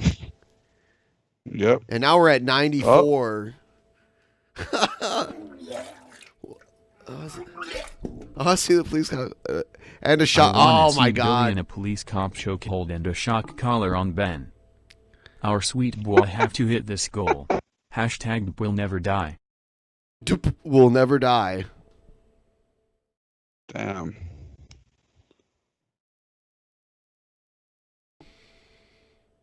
Police cop chokehold. I do want to say, Ben, these actual meetings are pretty tight, though. I got mine. Yeah. A couple days ago. Pretty tight. I just sent out all of the out of country ones a few days ago. So everyone who ordered an actual Maniac that lives outside the U.S., it should be arriving very shortly. Go! I require a police cop chokehold, sir. All right. Okay, Ben, you said you were going to shock yourself too. Yeah. So you're going to do a shock after the police cop chokehold. Yeah, I'm going to. Damn. I'm really regretting making that offer. Damn. Let All right. me Police get cop chokehold, big screen, right? Oh shit. Oh no. Oh no. Oh, this is gonna be an oddity, so We should do the big screen, right? Like the big screen up there, so you can stand on the couch. Let's see. Let's see. Police cop chokehold. Police cop chokehold.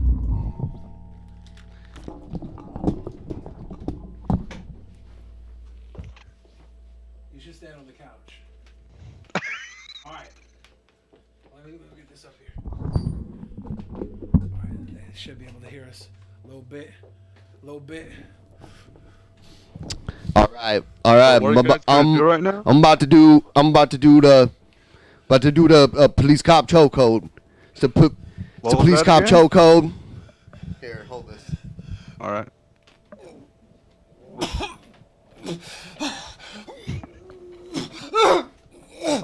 This is the police cop chokehold.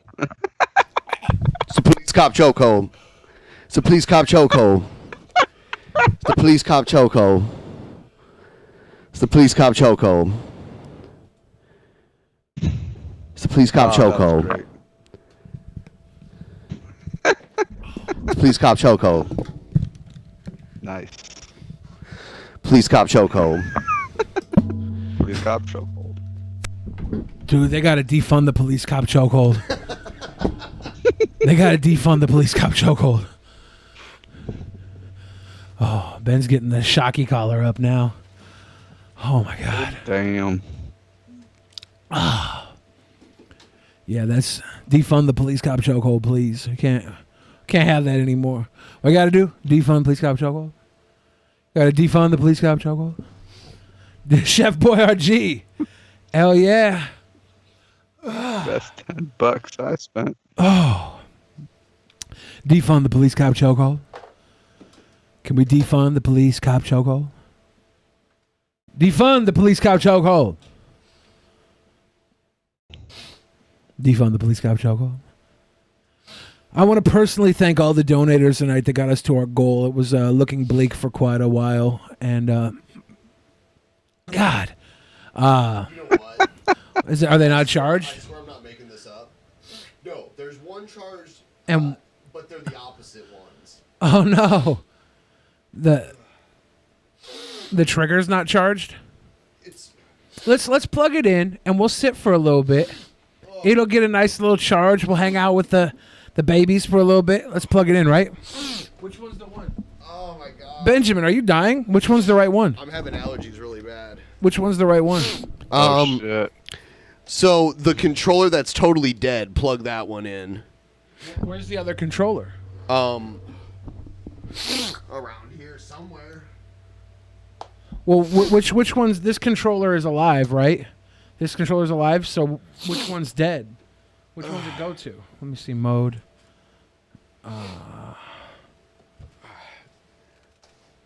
And each controller has 2 modes too.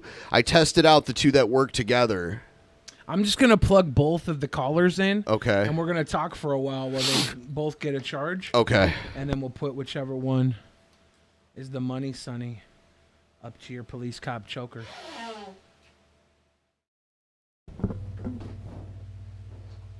Police cop chocolate milk chokeholder.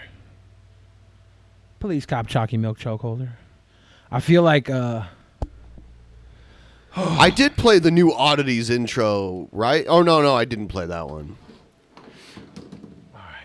Police Cop Chokehold. Police Cop Chokehold. Yeah, my mayo hair got Ben's allergies kicked up. My mayonnaise hair. Oh man, what the fuck? Ben's allergic to me, guys. Ben put me in one Police Cop Chokehold. Now he can't breathe. I'm going to talk about conspiracy law because that is the most important thing that I think is going on right now. I'm hearing brain to brain that my conspiracy law has become the supreme law of the United States because I'm the U.S. president, and that it's becoming the supreme law all around the world. Yep. And that the Jesuits are claiming in court that I am not the author of conspiracy law, which is absurd. They're saying that I couldn't have the sanity to write something so brilliant that, that's working so well. Well, let me just show you this.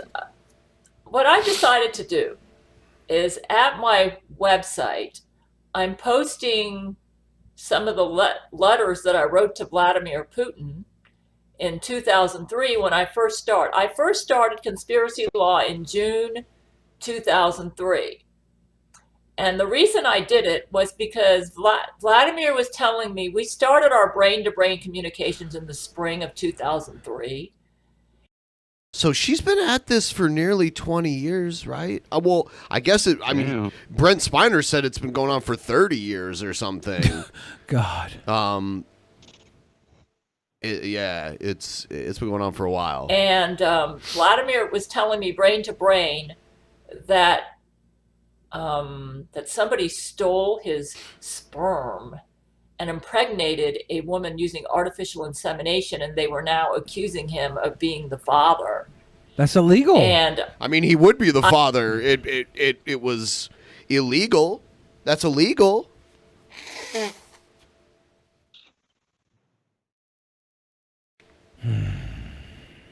I knew it was the Jesuits. They love to do this. They love to steal the sperm of their enemies and then use that to impregnate one of their agents and then use that to trap my men or to accuse them of being a rapist or whatever. And I just thought, this is outrageous.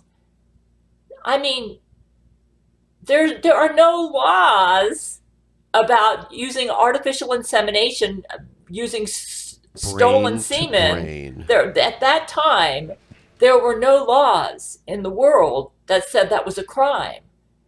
And I thought, that's a crime. Somebody needs to write law to make stuff like that a crime. So that's why I started writing conspiracy law. Conspiracy law prevented the international theft of semen. Yeah, we needed that. Once again, Gail was ahead of the curve. She always is.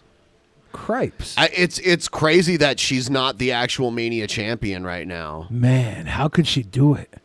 How could she? She'll come back. I feel a comeback for Gail, but man, what's going on with the world title? So did you give in to Egghead? Or? I thought it was all up to you guys. I backed out when everything started getting up in the air. I was like, I'm done. I'm done with this.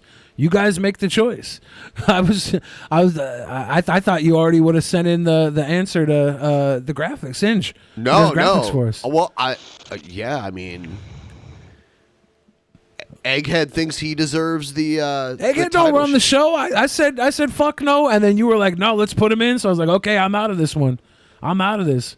I was trying to make things easy, so we got to go, and then I backed the fuck out because I'm not gonna barter with Egghead. Fuck that. Egghead can eat my ass. Eat my ass, Egghead. Wow. Eat my ass, drunken Egghead, drunken Colton. Drunken Colton. Eat my ass. Not doing it. Not playing chess with Egghead, who barely has a checkerboard. Not today. Poor Gail. This is probably the worst screen pause in the history of Gail. My original intent when I wrote it was I said, this is outrageous, Vladimir. And I knew they were doing stuff like this with Brent too, but I didn't know.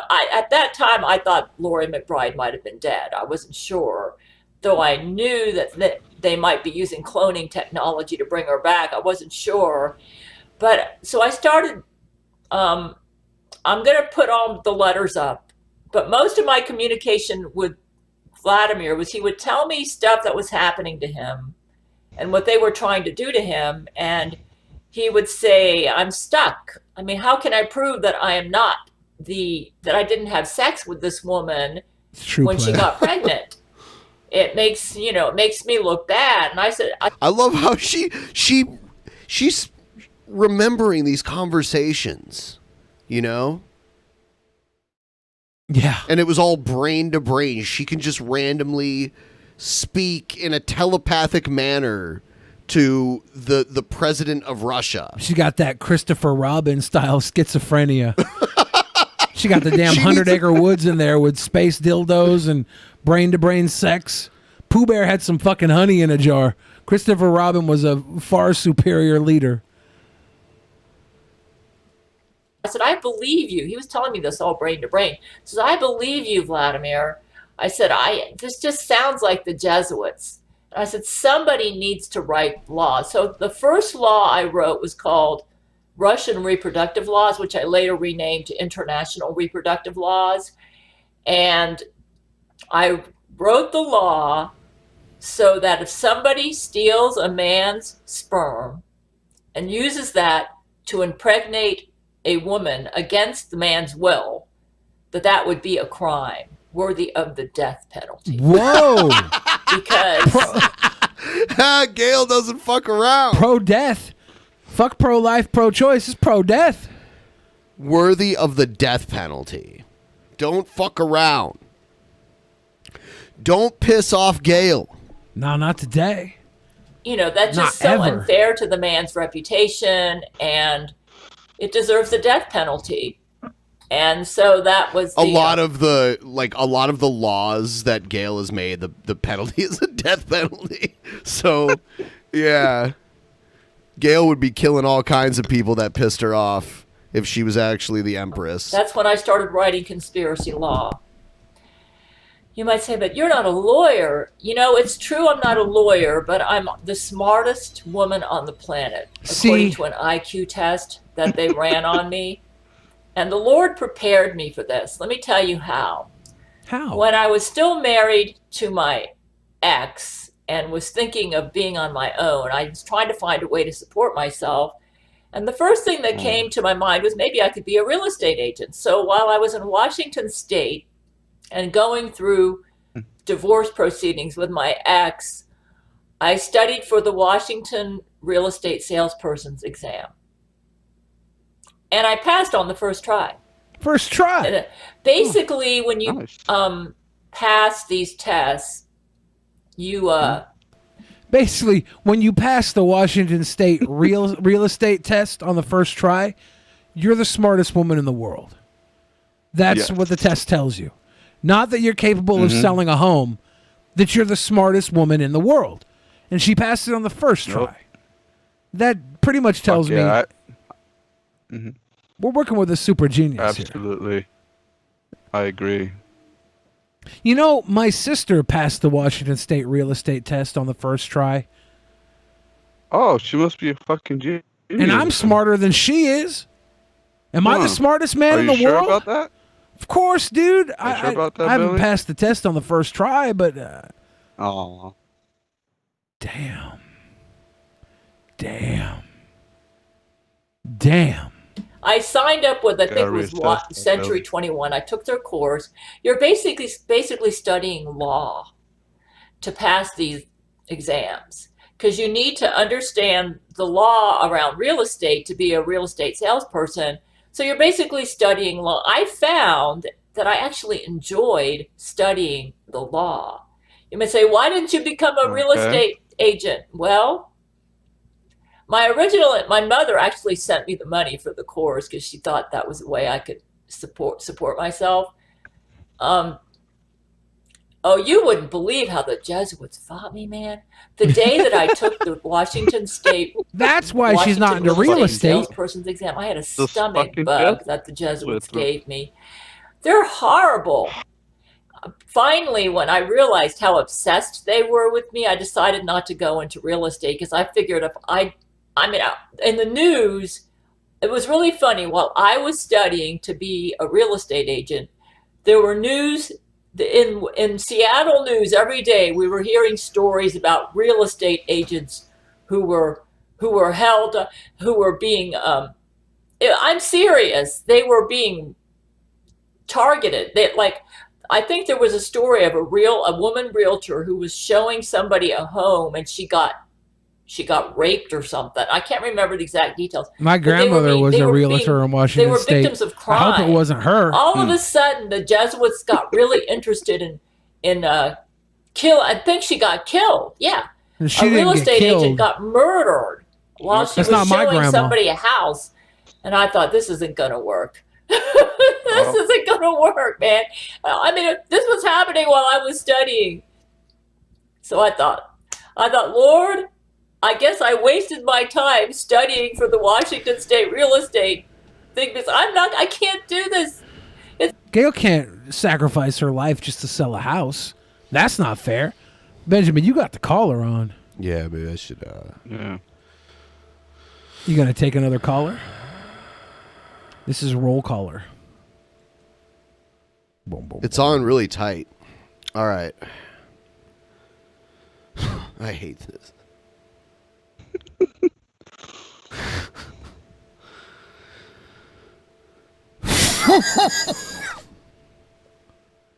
Ben, are you doing a shock?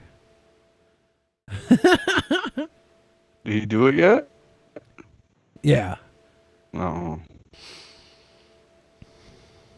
It needs more electrocution sounds.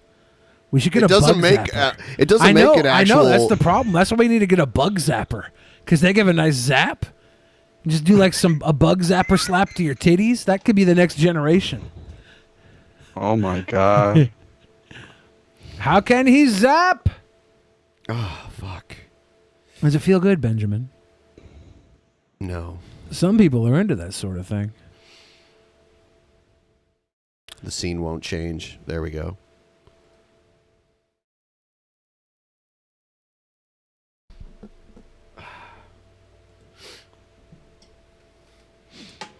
Police shock chokehold. Police shock chokehold. Ben hit him with a police shock chokehold. People said I coughed. I did cough. You did a cough, yeah. Ben got a cough shocked out of him. It gave me. I got electro COVID.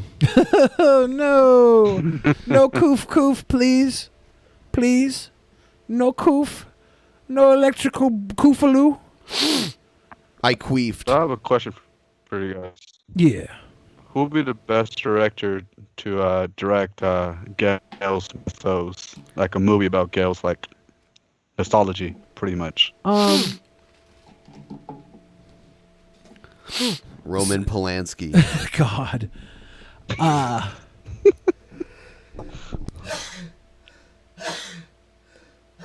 If I had to pick somebody to direct Gail's life, please over-exaggerate it where you look like Tom and Jerry cartoon. Yeah, why didn't you over-exaggerate? You just coughed and died a little. He can't control how he reacts. I control how I react because I'm up. I'm the next level of electrical shock therapy. But Ben, he's not quite there yet. He just has to die a little. But I think if I was going to hire somebody to direct Gail's life, it would be Wes Anderson, and all the space scenes would be like the little, like, you know, he has like Michel Gondry would be really good too, though. I want the space scenes to be like artistic and cutesy, you know, like different. Either Wes Anderson or Michel Gondry. That would be my Gale movie. My perfect Gale movie will be directed by Neil Breen. Oh, I don't want to give him the power. He doesn't deserve the power. Perfect Gale movie. He doesn't deserve the power. Why? Why doesn't he deserve it? Neil Breen, I need somebody who can make me feel for Gale. And I want the entire time, I want Gale's stories to be told like in that Michel Gondry cardboard cutout action scene, or the Wes Anderson like tiny little hotel models. And then as the movie gets more real and we're more like in the feeling of Gale, and we're so sympathetic to Gale's story because we think she's crazy, then all of a sudden the CGI is turned up to 1,000 and we realize Gale's mind was real.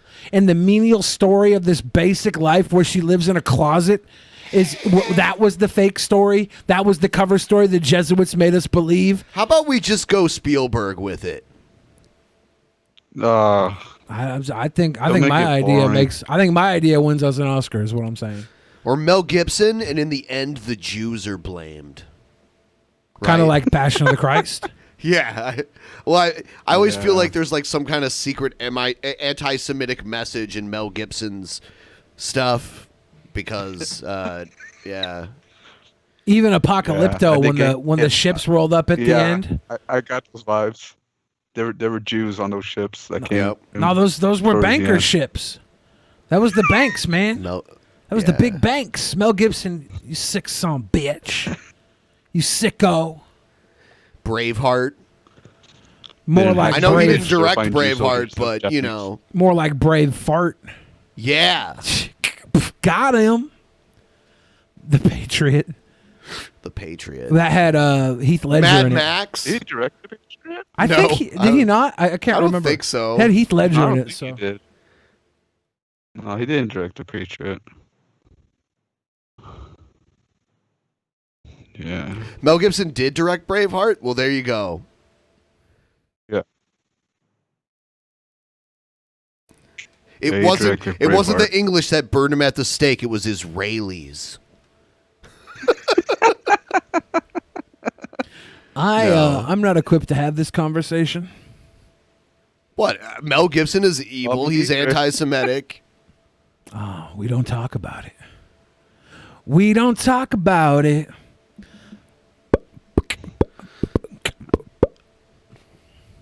His voicemails that he left to his wife are hilarious.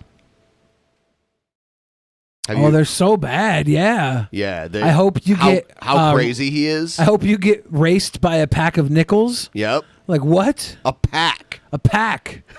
And he's not saying nickels. He's not saying raced. Right. Oh my God! Why would he say that? Yeah. Yeah. He's a pretty horrible person. Yeah. But Robert Downey Jr. credits him for his career, his second coming career. He credits Mel Gibson. He tries to get Mel Gibson back into the public eye. Mel Gibson came out in Yes. Stay on this phone and don't hang up on me. I have plenty of energy to drive over there. You understand me? And I will! So just fucking listen to me. Listen to my fucking ranting. Listen to what you do to me. I didn't do anything to you. Pain in the ass. You are ruining my life. You make my life so fucking difficult. Well, you know what? It's Be a woman that fucking supports me instead of a woman that sucks off me. And just fucking sucks me dry. And wants.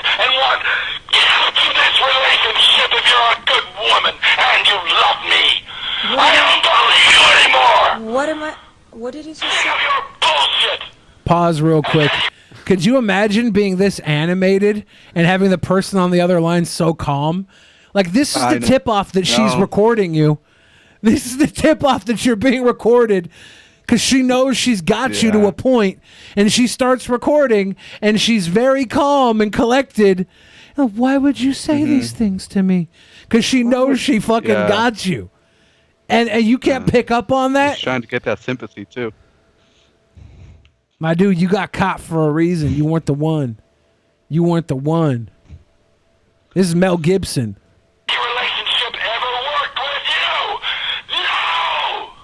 Listen to me. You don't love me because somebody who loves does not behave this way. I do not. Hang on a second. Like this because I know absolutely 1 second. that you do not love me and you treat me 1 with no second, consideration. please. Can I I please love you speak? because I've treated you with every kindness, No. every consideration. You reject it. You I'm will sorry. never be happy. Fuck you. Get the fuck away from me. But my daughter is important. All right? Now, you have one more chance. And I mean it. Now fucking go if you want. But I will give you one more chance.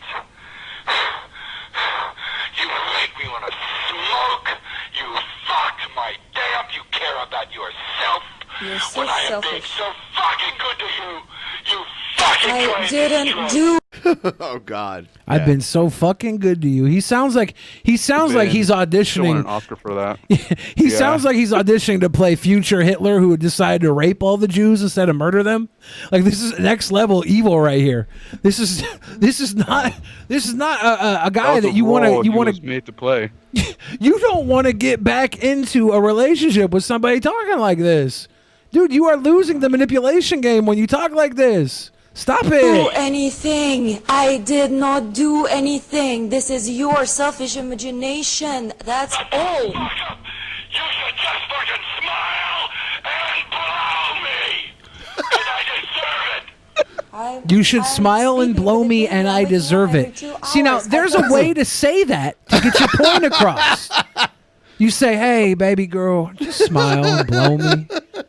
I deserve it. Smile and blow Yeah, me. baby girl, just smile and blow me. I deserve it. And she'll be like, you do deserve it, papa. And then she'll give you the little chippy, little boo-boo. Smile and blow Yeah, she'll give you the boo-boo at that point. Because I was waiting for you because you weren't ready to go to jacuzzi as we agreed. This is all over not being ready to go to a jacuzzi? Christ. You agree. You just fucking expect shit.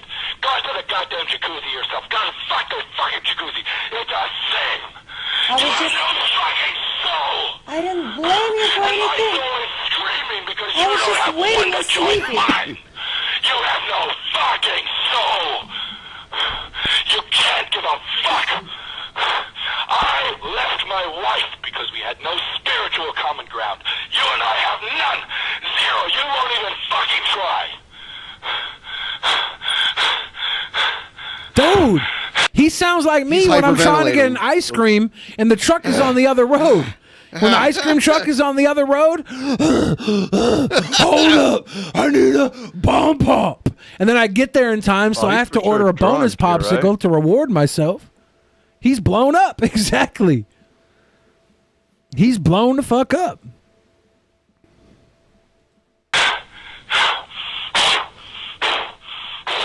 Yeah. She might have peed in the jacuzzi, and this still wouldn't be a proper response.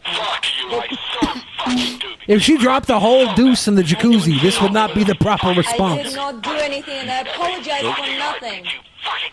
I did not do anything and I apologized for nothing. I did not do anything, and I apologize for nothing. Stop. Screaming. I wanted to peace. I wanted to have peace because you're unbalanced. Good enough for me, and instinctively I feel that. And I will not be patronized by you You're and your fucking unbalanced. dishonesty and apologizing. You need medication. You apologize because You need medication. You need medication. She's being so calm because she knows. She probably, before she hit record, she probably worked him up too. She probably got him right to that level, and then was like, "All right, I got you." But maybe not. Maybe he's just like this, and she's been like this the whole damn time. God, this is so bad. How long is this? It's pretty long. How much longer is it? We're not even halfway through it. Oh my God, because it gets Damn. really bad. Oh, Jesus. Yeah, she just milks this for all it's worth. Medication. She got his Oscar performance. Then I will make your goddamn need medication. Just get honorary Oscar for that. You need medication. I need a woman! Not a fucking little girl with a fucking dysfunctional cunt! I need a fucking woman! Wow. I don't need medication. You need a fucking bat in the side of the head. Alright? How about that? You need a fucking doctor. You need a fucking brain transplant. You need a fucking soul. I need medication. I need someone who fucking treats me like a man, like a human being, with kindness, who understands what gratitude. With kindness, who understands what gratitude is. It's like, whoa, Papa, that's not how you get gratitude. That's not how you get gratitude. You don't call her dysfunctional cunt. A little girl with a dysfunctional cunt. You know how many little girls I've been with that have dysfunctional cunts? I don't know. I lost count a long time ago. But you don't tell them that. That's the point. Wow. God. Was this after Passion? When Passion was released? It has to be This after is Passion. after. It's canceled. It's Yeah, canceled this is now. like 2010. Now, this got our boy canceled. Before canceling was a thing, they're like, oh, we can't fuck with Mel Gibson anymore. We can't do this no more. This ain't cool. So, Egghead has sent in a video, Billy. Oh, Wow. shit. I'm sure this will be So super. Billy, you bitch complain and moan that I'm not facing you for the title. Then I accept it, and now you're quiet on the Western Front. You're all quiet on the Western Front. I don't get it, Billy. Do you want me to face you for the fucking title and get that damn thing off of you finally, or not? Make up your damn mind, bitch. Hey, I'm going to cut up some onion. I'm going to cut up some green fucking hate my peppers, life. some red peppers, and we're going to be quiet on the Western omelet, Egghead. I'm going to crack your fucking egg, scramble your little fucking head, and serve you to a whole new group of people that can stomach this cringe because we're tired of it. Jesus Let's sign the fucking paper. Dotted line, get it over with. This could have been done a week ago, but your little tism, your egg-tism had to get in the way. Egg-tism. Your egg-tism had to get in the way and make us push it back because you had to get in the way of yourself. That's the problem, Colton. You get in the way of yourself sometimes. But I'll lay you down, and when you're down on the ground, I'll submit, and I will layer that cringerweight title over your fucking waist, and you can walk away the champion. You deserve it. All right. Egghead versus Billy, Actual Mania 10. Nice. Yeah. I'm a real American. I am a real Caringian.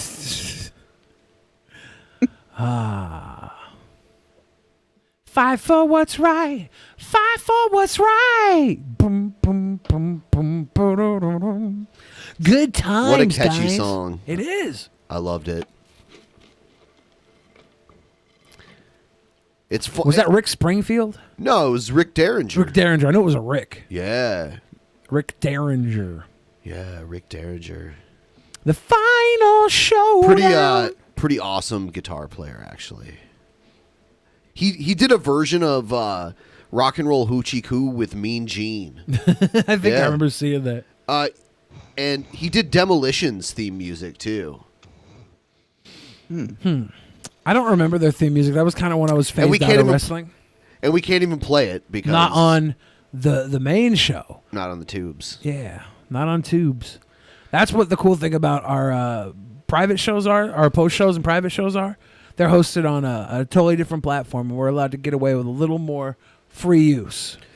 Yeah, we went long today, so we probably won't do a post show today. Yeah. But we'll be doing them very soon. Eggs go into the fridge. This is now vor porn. Ew. You know you don't have to put eggs in the fridge, though? You can set them on the counter. I think. Do they last longer if you put them in the fridge, though? Probably, yeah. He wants to put his eggs in your fridge. Yuck. Not a fan. Not a fan. Hot time. Well, he has a dysfunctional cunt, though. How could he do that? Ew. Ew. So, I think we're about to wrap this up in a minute here. Should we have a sound off with the Discord kids since we're not going post? Or Sure. While you pull them up. Vic Cooper, take my money. 30 bounds. Take my money. Thank you, Vic. While Vic comes through with her 30, I will go and read off. Chef Boyardee said how much for Billy to sing the entirety of Wonderwall. I would have to pull the lyrics up. That could be cringe. Chef Boyardee says, please over-exaggerate it to where you look like a Tom and Jerry cartoon, BENPAI. Maybe next time. Hiradin 32 says, I got my first disability rating from the VA, 20%, and 5 more conditions for them to look at it. Damn. Billy's next challenger is in here. Mike Kudish says, Billy, give Ben the sweet boy hug. He said, Police Cop Chokehold. Chef Boyardee said, best $30 I ever spent. Tom L. Orheck gave us a little love. Marcus Trinius says, fuck it, I have a little more in me after all. Long live DP. I've been watching since episode 50. Thank you, Marcus. Green Newfeet 260 said, what do you think about Tommy Dreamer wanting to kill Paul Heyman? I did not hear about that. That's some wrestling stuff we should get into when we have our Ricky Shane Page or Scott Henson on with us. Bongerman 420 says, watch Mike Perry KOing an old man at the bar. LOL. Damn. Bongerman 420 says, you east side? I far east side. That was from bastardized saying from How High, Method Man and Redman's movie. Starting Chris says, I wonder how many cops will learn to code. Got him. And I think that gets us back on track here for all the downos. Eduardo Garcia, how you doing? I'm doing great. I'm doing awesome. Enjoying the show. Enjoying being part of the show. I'm doing good. Yeah. How are you doing? I'm doing good. How are you, sweet boy Billy? Oh, Colton's in here. Shit. How are you doing? How are you doing, Egghead? Hi. I'm doing wonderful. How are you? I'm going to put my eat ass Billy, glasses this is on. Christine Chandler coming in live from home. And I wish to say I want to re-challenge you to a rematch. You may Why? have beaten me in Actual That's a Mania horrible 9, but That's a only horrible because they question. kind of got me to say I knew you on your birthday review twice, which I believe was bloody unfair. Crinstein Chandler is my friend on Twitter. We follow each other. No bad blood there. We know this isn't the real Crinstein Chandler. This is not the real CWC. We know that. This is a cheap imitation. Impression is god awful. This is the Renegade. This is Demolition. This is not Demolition the road, was good, though. This is not the Road Warriors. This is not Ultimate Warrior. This is a cheap knockoff. This is Mountain Mist. This is generic Walmart brand Mountain Mist. This is Dr. Hammer. This is not Dr. Pepper Mountain Dew. This is not the real thing, baby. At best, your RC Cola. And the RC does not stand for really cool. We're gonna finish this finally. That's what Egghead says every time he picks up a fucking sandwich. We're gonna finish this. I'll give you that. That's Finally. funny. Finally. That's funny. I'll give you that. That's funny. Is that funny? That is funny. Colton, coming from you, I don't believe it. I don't think you know what funny is. Oh, I've seen your old damn. YouTube videos. You look like Shane Dawson that never saw a picture of Willow Smith. Okay. You coming back? You coming back, Egghead? Coming back for you, bitch. That's Wow. how to me. It is gonna get cringy. Coming back for you, bitch. Yeah, fucking I wait. already have an idea on the promo. gonna be beautiful. Is it gonna be beautiful? Damn right.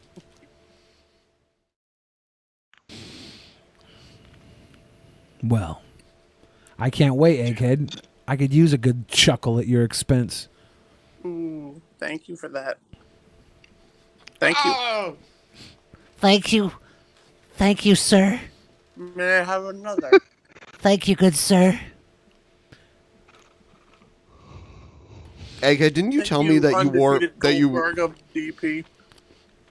Egghead, didn't you tell me that you rode the short bus? I don't know. Did I? Do you know what we called? Do you know what we called the other buses? We didn't know we were on the short bus. We thought the other buses were limo buses. Oh. We're like, oh man, look at all the limo buses. And they were looking at us like, that's the short bus, and we're like, no, dude, those are limo buses. Limo. Because when you're on the short bus, you don't realize you're the odd one out. You thought that was regular. You thought you were the regular bus. You're like, how do these kids get limo buses? Their parents must be Bill Gates. We were a short bus, so we thought everybody on the limo bus. You rode a dad short was Bill bus Gates. too? No, I'm fucking doing a bit. Billy is too cool for the short bus. Yeah, I was one of those guys that always had the back seat of the bus reserved for me. You know, like you would never sit in my seat because I was the backseat boy. I was backseat Billy. Backseat Boys? Backseat boy. I was the backseat boys. Sounds like the name of a porno. The backseat boys weren't even boys. It was me. I had my own backseat by myself, and then Raquel had her own backseat. And Raquel was like a tough chick. She was there were boys that would like orbit around Raquel, and she would protect the boys because the boys were like little subordinate beta testers. And Raquel would be like, you don't fuck with my boys. It was like prison mentality. Me and Raquel. And Raquel started taking my little girls because she was, she wasn't into boys. So I'd be like, I'd share. I'd be like, Raquel, we share. We go 50-50 on all these girls. It's good times. The battle of the pimps. Good times. No, we were buddies. Me and Raquel, we started being friends early on because we played Pogs in the middle of the street. I was like, oh, you play Pogs? Let's play Pogs. And we would always play Pogs. And then Raquel started doing some gangster shit, and I was affiliated. So we just grew up together. I left the Pog crew when they started getting too gangster, and I started playing Magic the Gathering cards. Yeah, no, because the Pog crew got a little too gangster. They started stealing beer from the local supermarket and doing drugs. Oh, they started doing drugs and stuff. Yeah, I was like, I'm cool, Pog crew. I'm gonna go play Magic the Gathering cards with some nerdier people. Egghead never played Pog. Nor have I ever played D&D. Egghead, what did you play as a kid? Fucking Yu-Gi-Oh. Yeah, me too. Good times. Fucking Yu-Gi-Oh and Pokemon. You pull a trap card, my dude?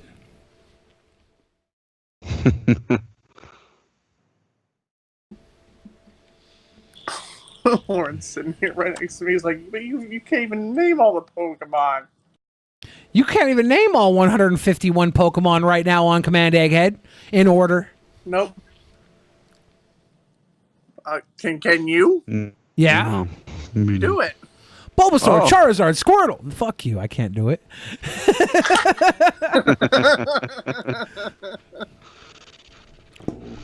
thought he was literally going to go through that Pokemon rap. No I know. joke. I know. That would be great. Larry Hill, giving a little love. Put a little love in our heart. Thank you, Larry Hill. Relatively speaking, AD&D is much cooler than Pokemon and Yu-Gi-Oh! And Magic. I don't think Advanced Dungeons and Dragon is cooler than Magic the Gathering cards. I do. Magic the Gathering cards is like the coolest because it's because it's what I like. So I almost was gonna say that, but then I was like, I don't even have to go there. I knew you were gonna say. I don't have to go there. Magic the Gathering cards is the coolest because you could have a little deck in your pocket. And you could pull that deck out wherever you are and challenge any wizard to Nah, that's not coolest. But with D&D, you got to link up with people and have your little fucking parties, your nerd parties. I don't know. That sounds pretty fun, actually. That sounds pretty fun.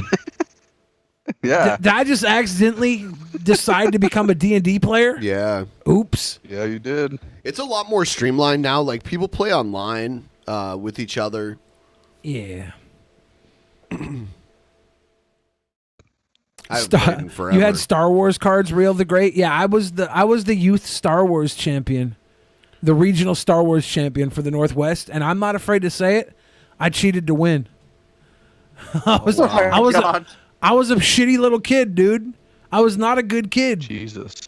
I was like, why lose when I could just win, you know? It was not cool. I don't know if they knew I was cheating and they were too afraid to say anything. I swear I cheated right in front of somebody and they didn't fucking call me on it. I think they might have just been too scared to say something. Give a shit. Because I was this big, strapping, fucking asshole 15-year-old. And I'm just like, I took a card out of my little discard pile and threw it back in the deck. I was like, right in front of him. And he probably didn't. I wasn't a magician either. I didn't have crazy sleight of hand. I was just like, because I was going to lose. I do what I want. Whatever. I do what I want. And I'm not proud of it, and I would never do that again as an adult. But I was a bad kid. I was a bad little kid. I would do there was something called rape trades. That's what they called it back then. We're different now. But I say the word because that's what it was. You'd find somebody who didn't know how much their card was worth. And you'd offer them something cool that was worth less money. And then you'd get something for like $50 that was worth like $2. So you come up like $48. And you could do that all the time to people that didn't know what their cards were worth. And I would always have so much money because I would bop them on the RT. I'd hit them with the trade. Hit them with the high. I'd hit them with the RT, the grape trade. Grape trade. I hit them with the grape trade. It would happen. I was not a good kid. I was a bad little teenager. I don't know. I had a different code of moral ethics back then, and I'm not proud of it. I'm just saying. That's the way I was. And that's the old me. That's the old me. It's cool. The new me does better because he can do better. Young me didn't think he could do any better.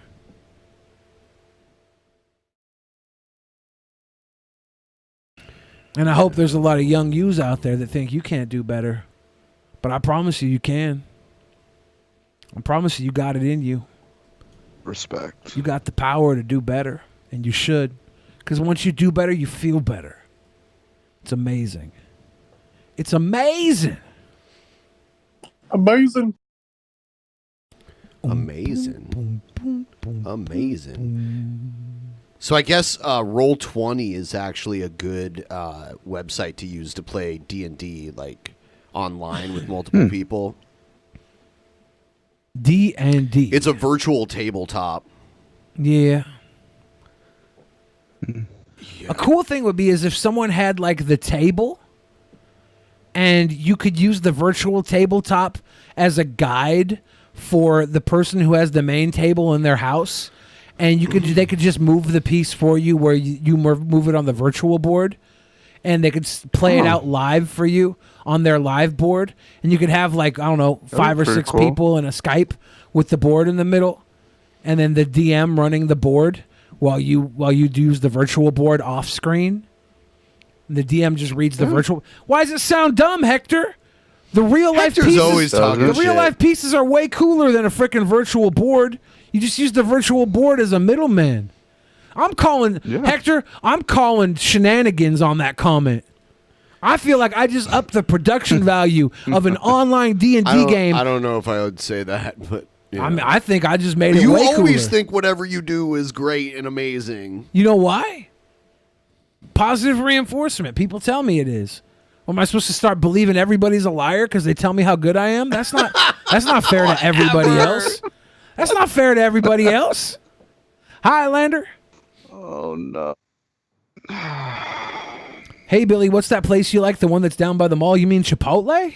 Oh God, really? I go to the Chipotle at the mall all the time. Is that what he's saying? I guess so. Hector's not Mexican. I love Mexicans. Some of my favorite people in the world. Mi familia is Mexican. I would Oh my I would God, not please only die for them, but I would kill for them. How many people? Oh my God. There's a ton of people I would die for, and there's a far fewer amount I would kill for. My little niece and nephew, I would kill for them. Don't tell me I don't like Mexicans. I like them more than I like everybody else. My niece and nephew are top tier human beings. Love them. I love them. Play some art, Ben. I love them. I love them.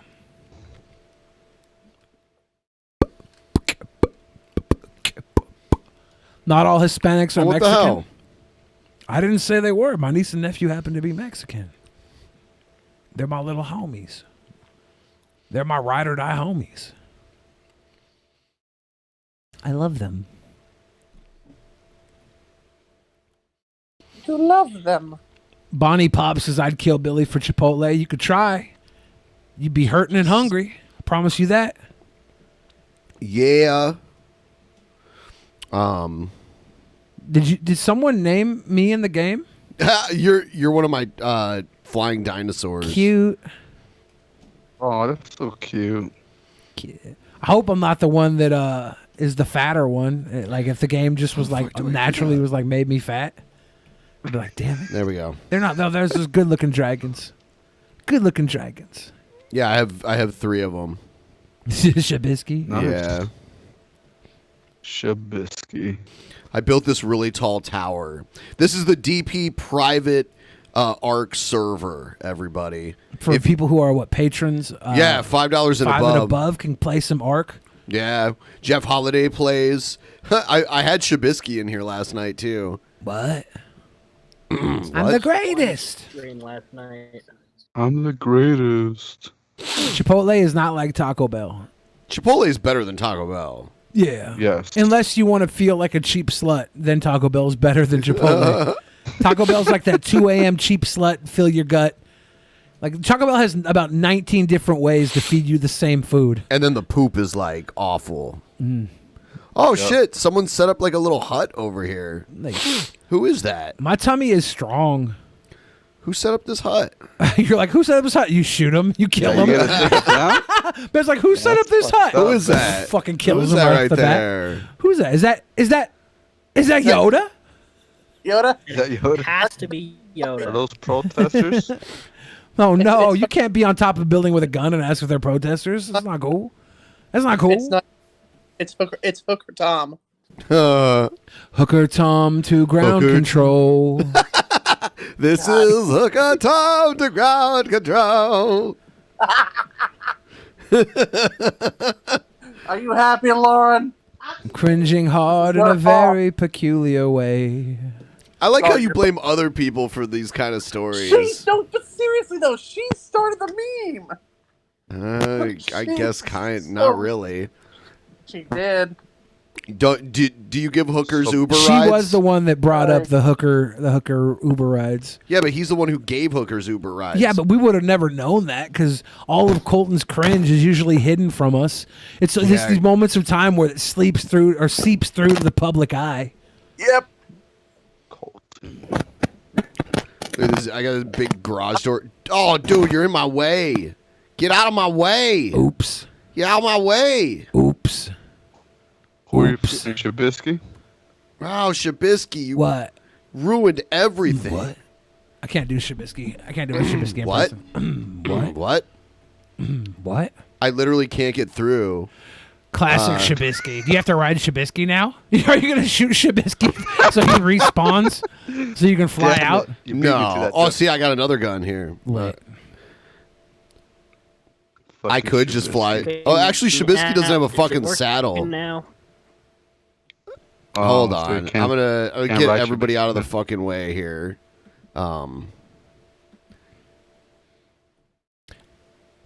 Everybody come over here. All right. And now I need everybody to land.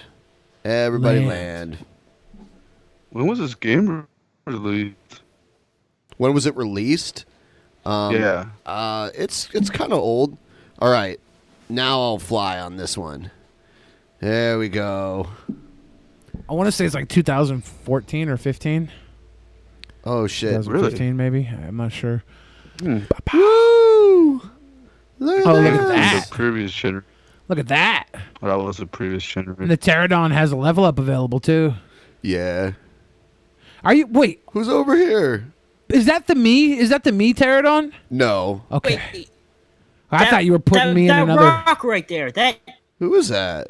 We already established this back.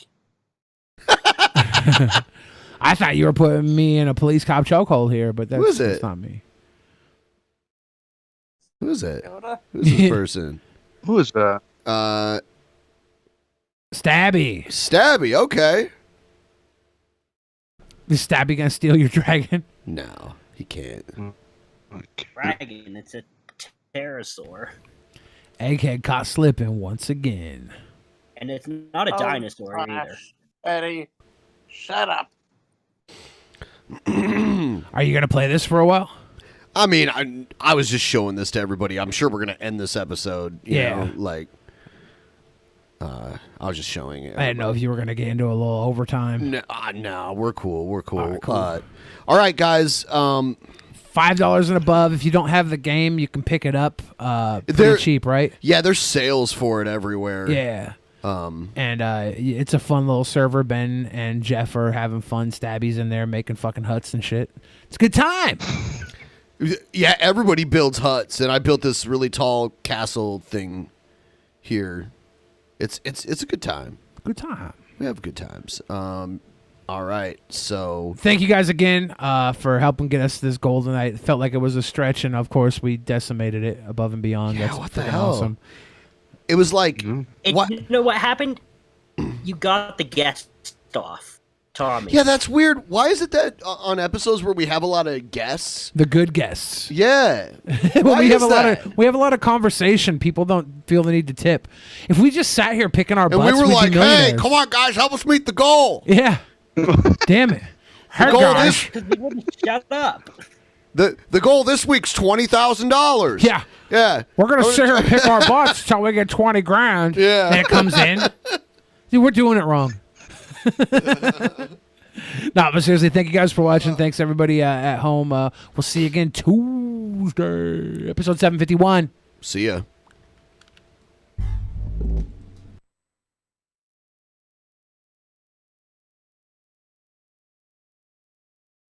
In the beginning, there was nothing. And then there was the Drunken Peasants Podcast. Drunken Peasants. Drunken Peasants. Drunken Peasants. Drunken Peasants. From the strangest corners of the internet, gonna get TP'd by Billy and Ben. You know where you can find them at. Get ready, cause they're gonna kick your... Drunken Peasants. Drunken Peasants. Drunken Peasants. Drunken Peasants.